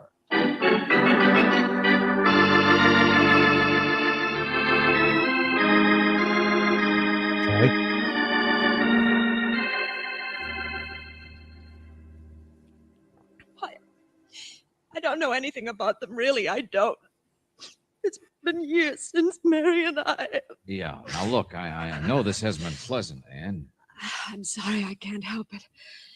The doctor or somebody took me in there. Well, it's a horrible way to see a sister you haven't seen. She sent you a wire. She didn't want you to go back to her home alone. She didn't want to go back alone. Is that right? That's all she said. I don't know. I just assumed she still didn't feel very well and wanted some help. Well, why didn't you assume she was having trouble with her husband? Because I didn't know she was. Hadn't you even heard of a woman named Cecile? Who? Mr. Valentine, you guess talked that's a no. strangely last night, and I didn't understand it. I know my brother-in-law has gone out with various women, but Mary knew that too. Okay, Ann, okay. But I want to take the bus out and see him. At least I've So taken Mary care of knew that everything her here at the husband coroner's wasn't office, and faithful, and ought to he's know sitting there that. downplaying it I like mean, she was is nuts. there Okay. any reason I shouldn't? No. Standard operating procedure. Yeah. Go on, miss, and thanks a Oh, lot. now, wait a minute, Johnson. I'm just Go getting... on. There's nothing more to be done. You'll just get all worked up sitting around here. Whatever you say, Lieutenant. Okay, so I'm getting nowhere. That isn't any reason to His barge in. car's parked across the street. Come here. What? Look out the window. That green sedan over there. Blair? Coroner's office didn't realize there was another relative around, so they called him in. Just sitting there. But he's already been inside, don't you understand? While you were talking to the sister. He's waiting for her, I guess. Yeah? There she goes, but he doesn't stop her. Huh? Yeah. Doesn't call her. Doesn't do anything. Got his coat collar up, but he's watching her. Well, now, look, I don't understand. Coroner's man said it was all Blair could do to stand up when he come out of the morgue. So what? Valentine, I've been thinking over everything you told me. Once that there was poison at the Blair house, and nobody ever knew who had it there, did they? Oh, so now you're getting the idea, huh? Hey, look, there she goes down the street. And still he sits. Sure, I know Mrs. Blair killed herself, but I wonder which one it was that was really weird in that family. If his wife was driven into a nervous Skip it, come on. She could have been driven into a nervous breakdown. Hey, yo, wait a minute. Blair. Just noticed you out here. What? Oh, Valentine. Why don't you come back inside? Oh, Lieutenant. Oh, yes. I just sitting here for a moment. No, I'm sorry. I have appointments to keep. Your sister-in-law's in town. She was just up What? talking to us. Oh, is that so? I mean, yes, of course. I know. Make up your mind what you're going to say. Right? Well, what's the matter? See here, I'm not overparked in this place, am I, or something? What's the matter with you, Mr. Blair? I'm afraid I don't feel very well. It's nothing at all. What's the matter with your face? Nothing. Well, my wife came back and she made me look at her naked. Yeah. I've been crying. Isn't that all right with you? Crying? Or I suppose you're so used to experiences like this, you wouldn't expect a man to behave normally. Get out of my way. Hey, Mr. Blair, wait. Leave me alone. Look out. How do you like that? What in I'm going to get that guy. He's nuts. Did you hear the way he... Yeah, sometimes murder can be so simple, can't it? What? You heard me, murder. Well, go on, catch him, step on it. Me, I'll take a different direction. Valentine. I've just waked up to the fact there's liable to be another murder unless I can stop it in time.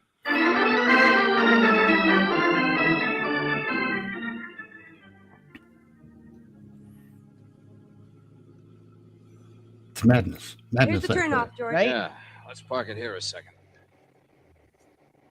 The bridge is only a couple of hundred yards. You think we got here in time? Sure.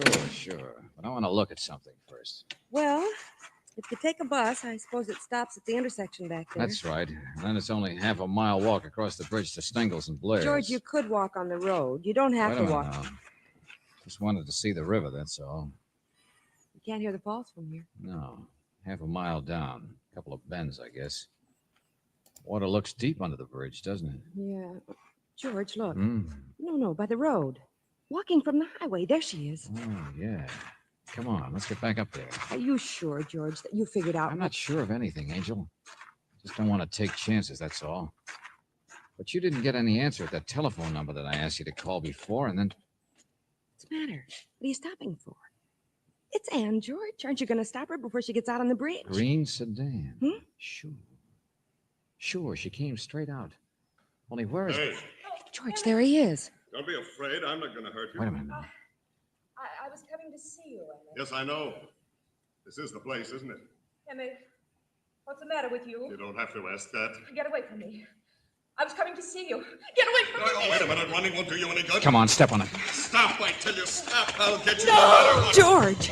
Emmett, don't. Emmett. And nothing will help you. No. You're going to die No, stop like it. she did.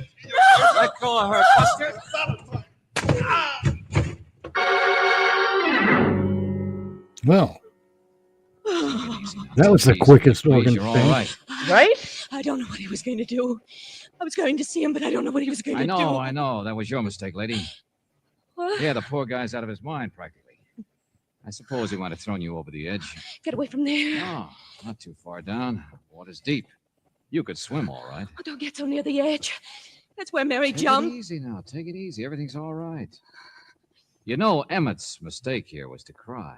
What? Yeah, that's right. Pretty hard thing for a man to fake, too. George. Come on, let's get off this bridge. Oh, don't worry. I'll come back for him. He's pretty well out, but he'll be in shape to wind this up in a hurry. What do you mean? You know what I mean. Miss Brooks calls Cecile's house in Los Angeles. Nobody answers. Cecile? Take it easy now. You're all right. Don't talk to me as though I know. It was only a nervous breakdown. George, what in heaven's name are you talking about? Murder can be so simple, can't it? Big flash of temper, big flash of jealousy. But Mr. Stengel saw Mary commit suicide. Oh, no. He saw Mary jump, Angel, but it was dark. He couldn't see her in the water. He couldn't see whether she swam or sank. No. But it's Emmett there who tipped it. Big, suspicious husband. Shook like a leaf when he went to the morgue. Cried, really cried afterwards. Called Denver. I guess there really is a Sister Ann, isn't there? Of course there is. Who is still in Denver, right? All right, I'll make it real simple. Emmett Blair was in love, pretty hopelessly, I guess, with a girl named Cecile. He practically told me so. I should have believed him all along.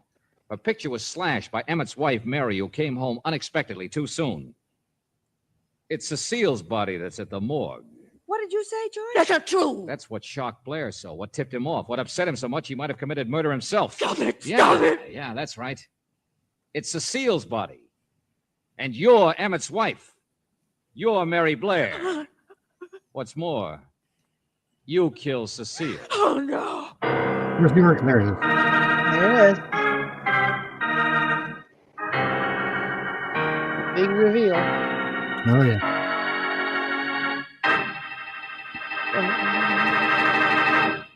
Those are mighty powerful words, George. And you Oh, better here's be the ready to narrator back 'em again. up. Right now, however, They weren't kidding when they said Mr. Blair that back on his feet. the comedy While my wasn't friend here gets comedy. some things off his Yeah. chest.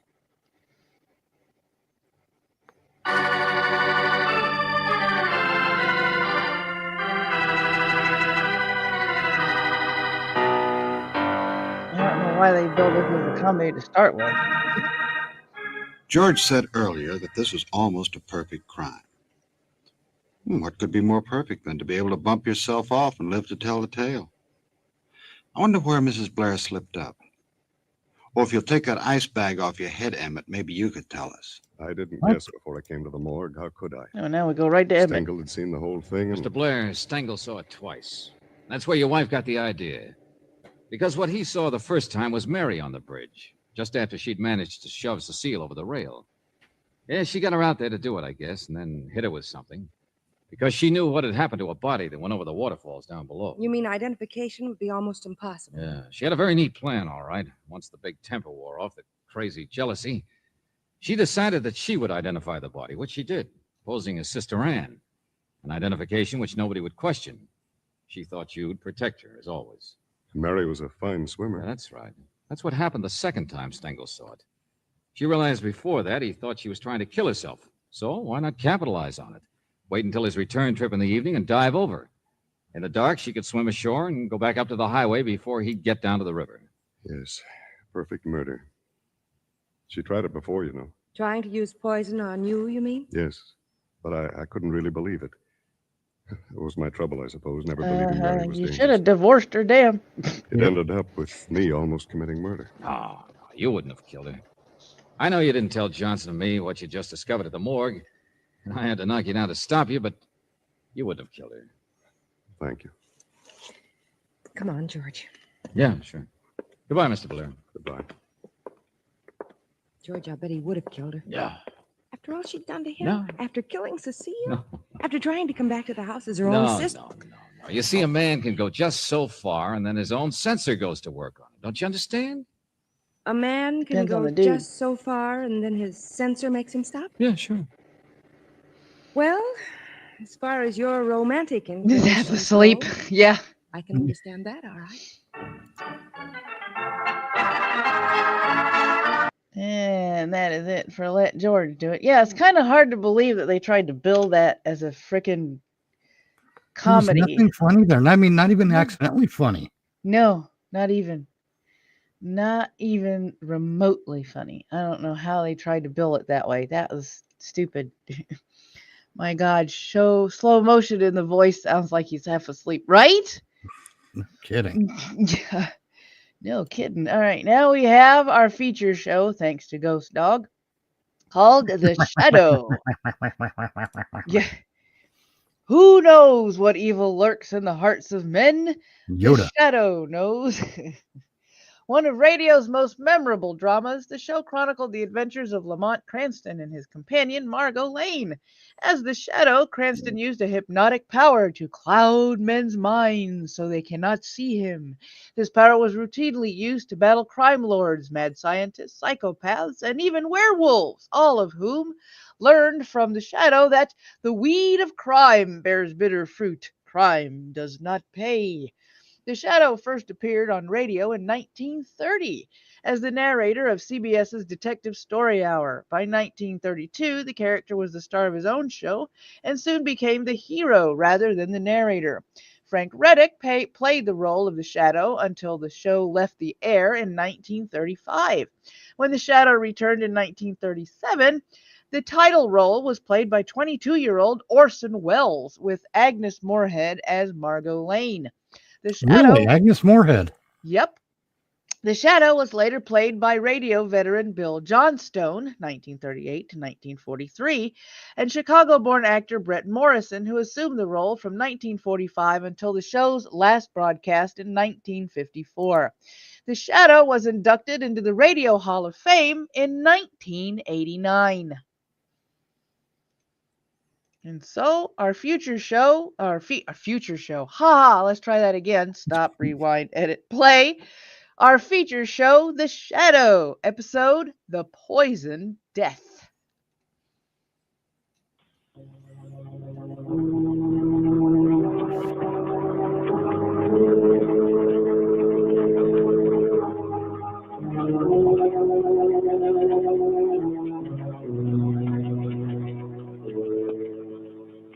Who knows what evil lurks in the hearts of men? Kefke. The Shadow knows.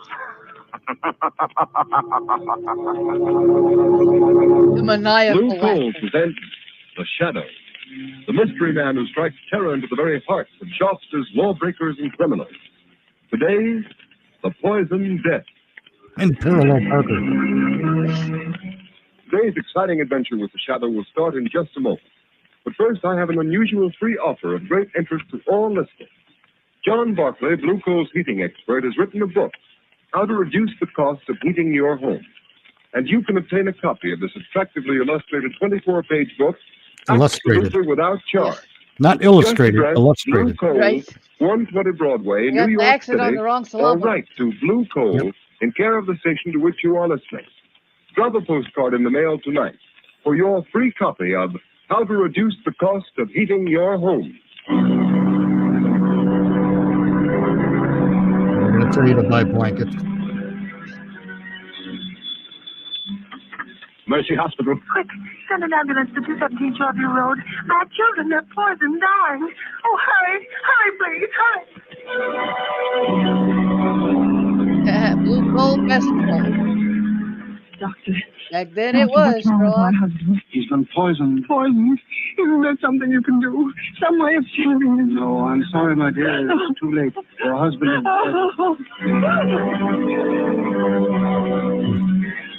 So very wrought. What's this, Bill? Another poison case? Yes. The calls are coming in faster than we can answer them. Well, this one will have to go to General. The emergency ward is full. Not a cot left. The same thing in every hospital in town. They're swamped, all poison cases. And nobody knows how they're getting it or what it is.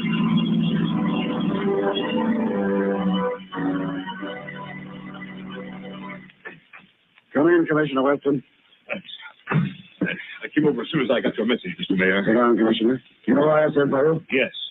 And I hate to admit it, but we haven't one single clue to go on. I've had the entire police force working on this poison epidemic for 3 days, and we're right where we started. When the first ransom note was sent to the newspapers demanding $1 million ransom, or this city of over 1 million souls will be wiped out, poisoned, I thought it was a hoax. Mayor, it's a wild scheme of a crazed mind. It can't be anything else. I don't agree with you. The ransom note was signed The Shadow. This same Shadow you claimed has helped you solve so many crimes. But it was never asked for reward or credit. I don't believe the Shadow sent that note, Mayor. No? Oh, wow. Then look at this photostatic copy of the original pamphlet and threat. Listen to the way it's Be worded. careful, honey. For years, the Shadow has smashed rackets, wiped out criminal syndicates, trapped murderers without reward. Now the time has come for a settlement. The Shadow has saved the city millions. Now the city will pay the Shadow $1 million, or the hospitals will be filled with the dying, and the morgues will be filled with the dead. I'm still convinced that it isn't the real Shadow who's guilty. You say that because the Shadow has helped you so much in the past. I resent that, Mr. Mayor. Well, 8% it.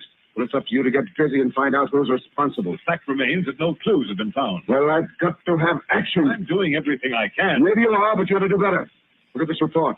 The hospitals are filled with the dying. The morgue is filled with the dead. Hundreds of innocent people stricken by a poison the health department What can't kind of a identify. morgue would it be if it A was poison filled for with which there dead? seems to be no antidote. I don't know. What is it? How is it being fed to the people? See, Find out so we'll blaming get the another Shadow police on the commissioner. poison. What other Just a minute, hero Mr. do Holmes. we know was always fucking Huh? blamed for all the bullshit happening in his city? What is it, Bert? All of them. We just received another note signed by the Shadow. What this time? Listen to this. I can strike at random, but I can also single out any one of you for death.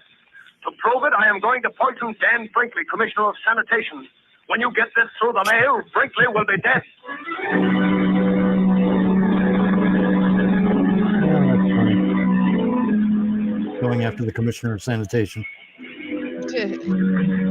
Lamont Princeton. Hello, Margaret. Thank heavens you're back. Have you discovered who's poisoning all these people? Who's using your name, the name of the Shadow? Oh, no, Margaret. Every theory I've worked on has led nowhere. Whoever he is, this man masquerading as the Shadow must be absolutely insane. There's no doubt about that, Margot, but it's the insanity of a genius, not of a money-mad fool. What strange, distorted mind could devise such a terrible scheme?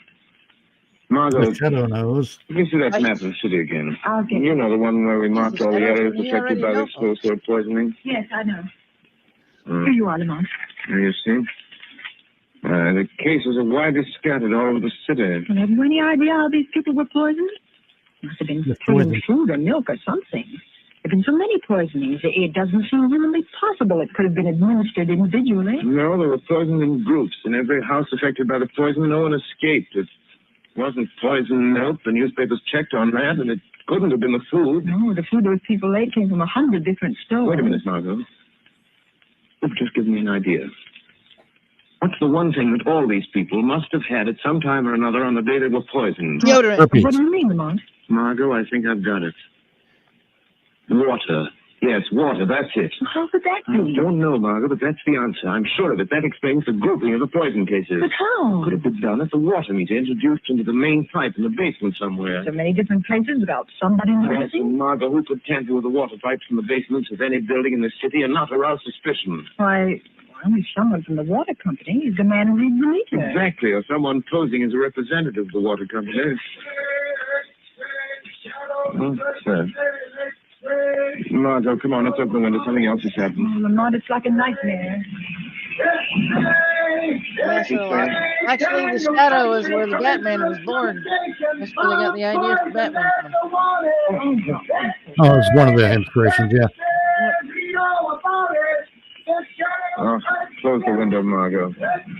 Lamont, why do you suppose Commissioner Brinkley was singled out? Margot, a distorted mind, especially that of a brilliant man, will very often move along a straight line from cause to effect. This case follows a line so simple and so straight that the police do not even suspect who he is, Margot. But in killing Brinkley, he deviated from his original purpose long enough to settle a grudge. This is that one mistake the greatest of criminals make. You mean it's somebody whom Commissioner Brinkley wronged? Yes. But Brinkley may never have wronged anybody. To a man with a warped mind like this, an imagined wrong can inspire revenge just the same. Maybe it's someone who worked under Brinkley, someone in the Department of Sanitation. Margot, the pieces of this crazy puzzle are beginning to fit together. Where's yesterday's paper, the one with the photostatic copy of the ransom note sent by the man masquerading under the name of the Shadow? And leave it to me to figure it out before everybody else does. Interesting. For years, the Shadow has smashed rackets, wiped out criminal syndicates, trapped murderers without a what? Margot, look at this. The letter E, it appears 5, 6, 7, 8 times, and every time it appears out of line. And look. Look here, the letter A is blurred. Margot, it's like ABC, the obvious clue.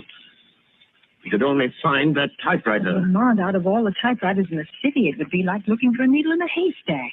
Don't you suppose the police have considered that angle, tried to find that machine? Well, perhaps they have, but without first logically working out the problem as to the one place where that machine might be, they're wasting their time.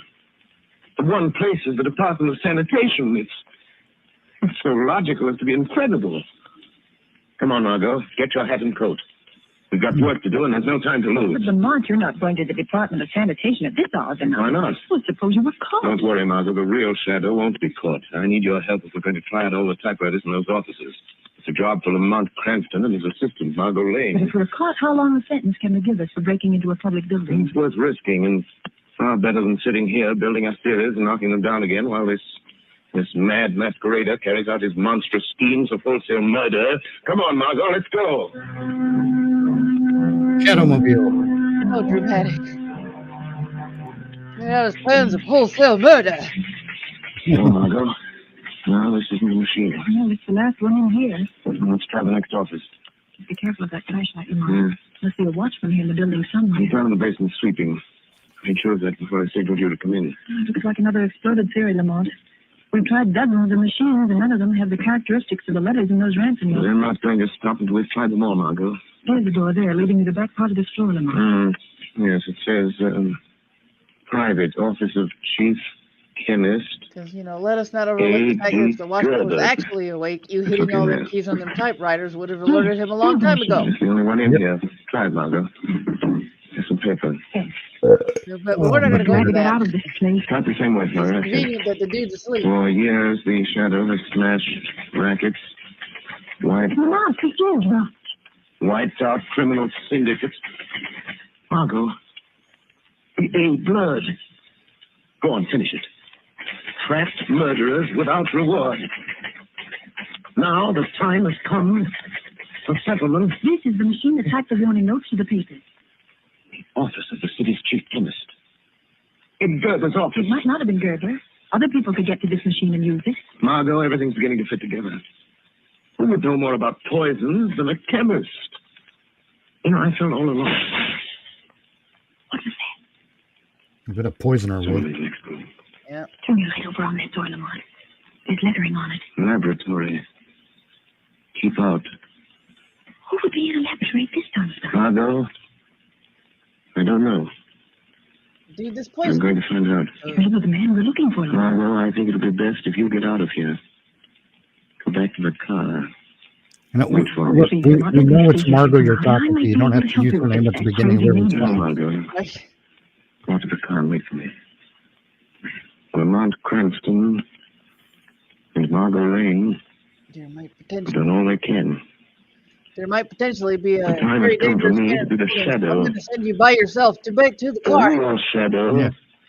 Go wait for me. Margot, go back to the car, Margot, and wait for me at the car, Margot. The second part of the Shadow's Margot, did you hear me, Margot? In the meantime, let's talk about how to save money. You will begin saving money when you use blue coal. Blue coal is Pennsylvania anthracite. More blue coal. It is an American product mined by the Glen Alden Coal Company. Unlike many other fuels, blue coal is especially prepared for use in American homes whose heating plants were designed to use anthracite. And to be sure of getting the best anthracite, order blue coal. Its blue color identifies it at a glance. Blue coal is a long-burning fuel that sends a steady, continuous flow of uniform heat into the living quarters of the home. There is no waste because blue coal burns completely to a fine, powdery ash, and it is such a clean fuel to use. Yeah.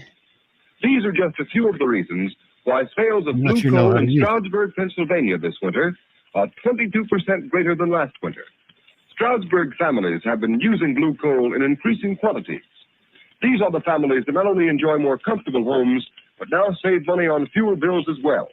So I urge all families who have not yet tried blue coal to order a trial ton tomorrow. Find out for yourself how much better this specially prepared home fuel is than any other solid fuel.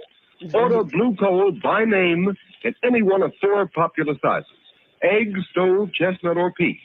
The name of your nearest blue coal dealer can be found in the Where to Buy It section of your classified telephone directory under the name Blue Coal. And for those of you in the crowd that are wondering, the character known as the Shadow was created before Batman. The Shadow first appeared in Pulp Fiction in 1930, while Batman made his first appearance in Detective Comics number 27 in 1939.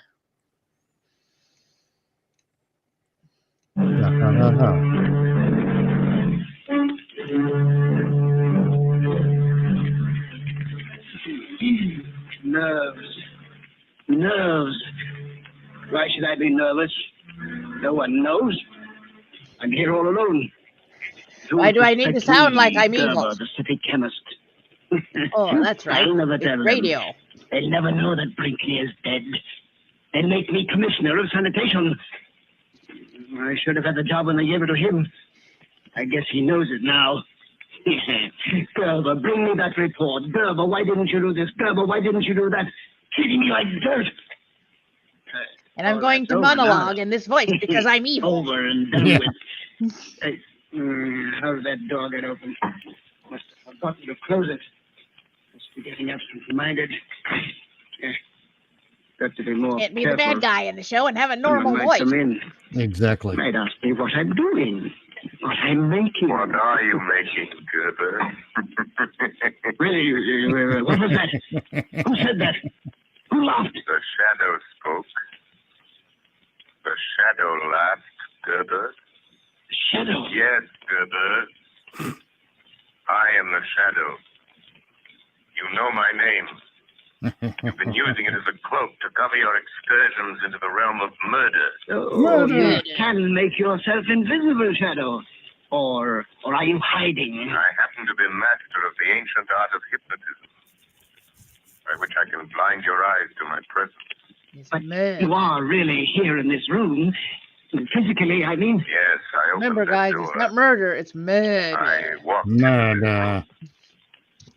I am here. Quite near you, Gerber. Because it How did rhymes you with find Gerber. me? By a process of Murder, elimination. Gerber. Because you made one No, there are no mistake in your murderers. admirable There are train of murderers. logic. Murderer. Yes. Murderer. When you murdered Brinkley, the commissioner of sanitation, I knew it must be someone who had a grievance against him, real or imaginary. Real or imaginary? Oh, I see.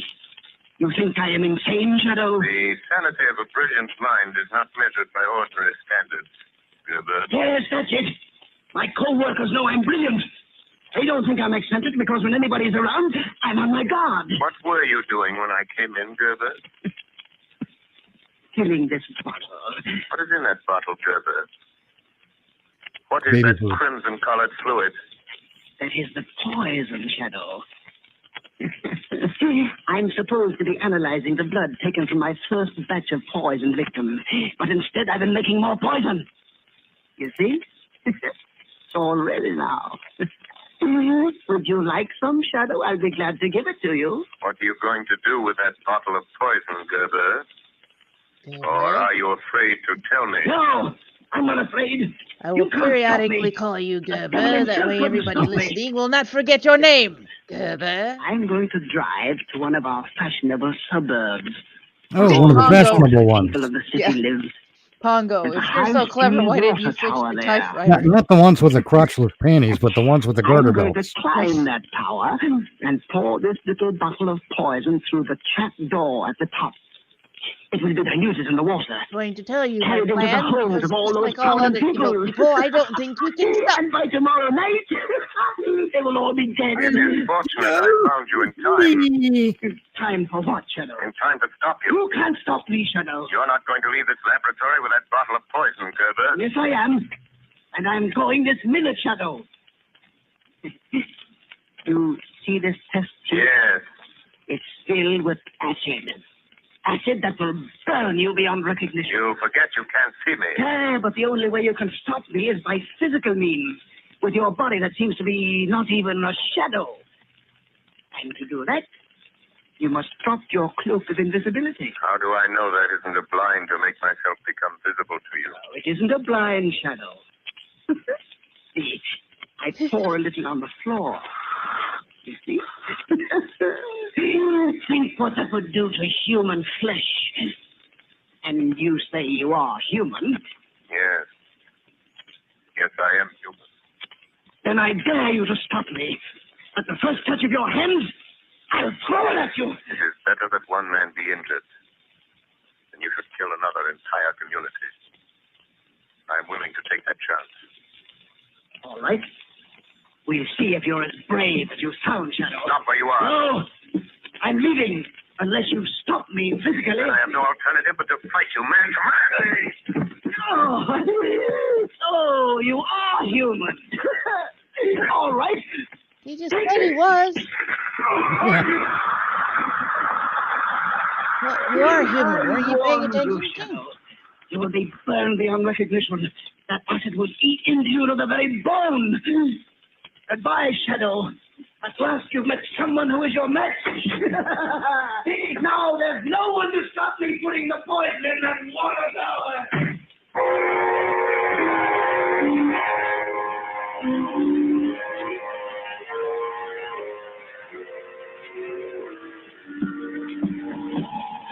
Margot.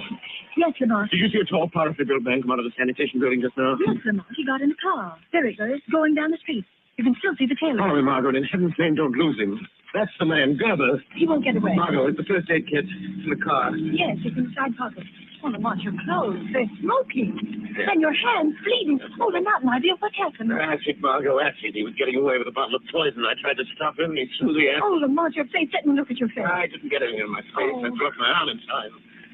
It's all right. I'll bandage my hands best I can. Keep your eyes on that car, Margot. Far more important. Don't lose him. Don't lose him. Heading for the suburbs. Don't pay attention to me. This time, Gerber really means I know business. acid's eating my clothes, all the shit. Keep on it. It's going to dump a bottle of that deadly stuff in a water tower. Lamont. Oh, you're in terrible pain. I can see it. Let me take care of you. Let me stop at a phone booth and call Commissioner Weston. Let me send out a general alarm and pick this man No, up. Margot, we have a job to do. We lose Gerber. If we stop him, the police wouldn't be any good. We'll find out where he's going, and then we can call the police.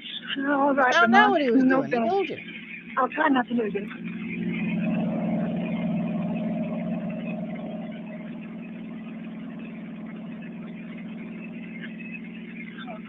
Lamont, is the pain any easier? You've got to get to a doctor as quickly as possible. Infection might set in. I will soon. Margot, look. Yes. I think Gerber is nearing his destination. He's taking that road up the hill. If I remember correctly, the water tower's at the top. Lamont, how will you stop him now? You with your bleeding hands. He's a powerful man. Crazy with the strength of a maniac. But I've got to do what I can to delay him. Keep him putting that poison in the tower until you can get the police. The police? Lamont, how is he going to get the poison in the He tank? said there was a trap door on top of the tower. A door they use when they clean the tank. Lamont, that means you may have to climb that tower. Now, you can't, not with your hands in that condition. It's snowing. There'll be ice on the rungs of the ladder, and in this wind, you're liable to slip and fall. I've got the chances. Stop, Margot, stop. At the water tower. There's the car. Lamont, look, it's Gerber. Yes. He's starting to climb the tower already. Margot. Go on, I'll get the police. Hurry. Tell them to get someone to shut off the water in the car in case I fail. Hurry, Margot, hurry!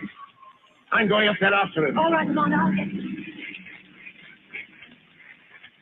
Hurry, Margot, hurry. Yeah.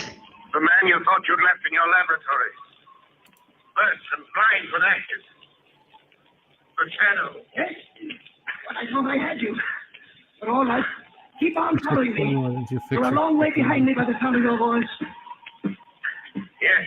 Yes, but you have to stop when you get to the top. Well, yeah, because And he'd I be shall at the catch top. up with you. Yes. By that time, I shall have poisoned the water. You forget the trapdoor to the tank may be locked. It will be rusty and easy to break. But it will take time, and I shall be gaining on you. You need to hurry, Gerber. And I'm narrating this because it's radio. You people that are listening need to know what the hell's going on. I heard it sizzling into your flesh. On my hands, that's all. Don't you want to see them? Then you must be suffering holding onto the ice-covered ladder. Not as much as you'll suffer once I reach you. All right, hurry, Shadow. I'm on the top already.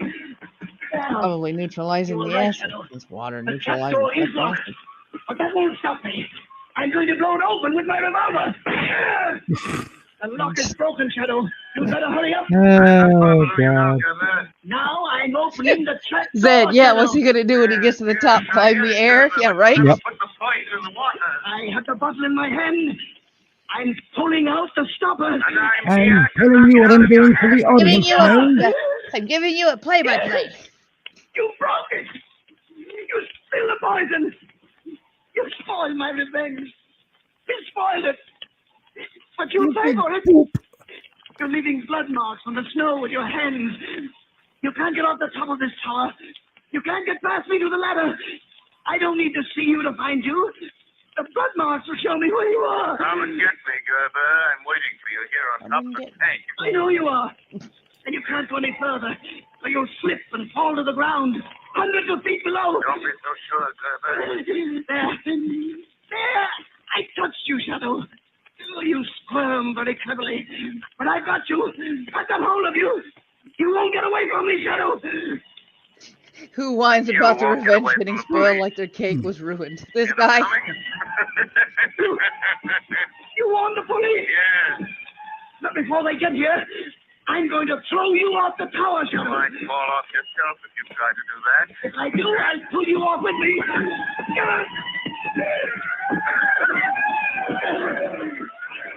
I'm waiting for a... And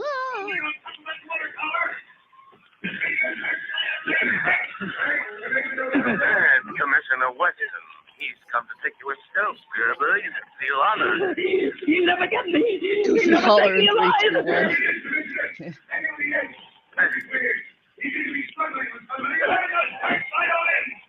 You're caught, Gerber. You're trapped. You're trapped. There's no escape, Gerber. None of this would have happened if you wouldn't have told them your plan, Gerber. But you had to monologue. You just had to do All it. those people. I made you think it was the Shadow. You'll be killed, Gerber. I'm not afraid. I'm not afraid. Because you're coming with me, Shadow. Come on, Shadow. Come with me. Come with me. Ah, no, Shadow ain't going with you. He jumped. Throw your light over there to the foot of the tower. See who it is. That's our man, the They poisoner. never follow syndrome's example. No. Nope. Must be shattered the jaw near. Yes. No man could fall that distance and live. Turn him over. Let's see his face. He's dead, all right. Neck's broken. Why, it's Gerber. Gerber. The chief chemist of the sanitation department. Who would ever have thought a man in his position? He was struggling with someone up there on the top of the tower. Where's the other man? Look around the base of the tower. See if you can find another body. Look in the bushes. I suppose we could on this thing, but I don't see it. I see a thing in these snow flurries. Swing the search light around. Anything over there, Sergeant? No. No sign. No. Nothing over here, Sergeant. Nobody over here. No on this side. Listen.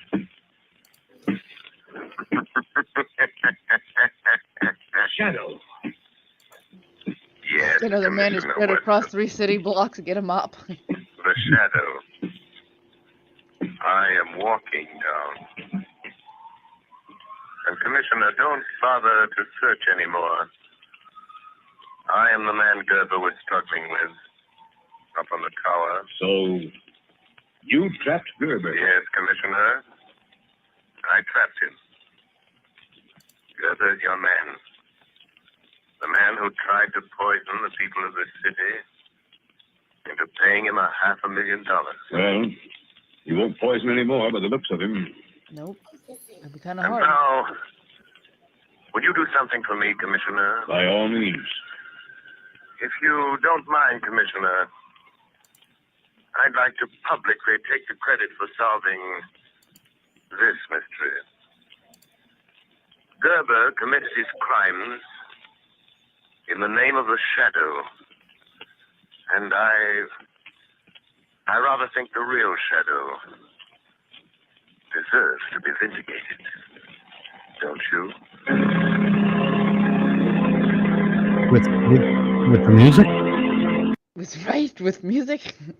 Vindication comes with a theme tune. Right.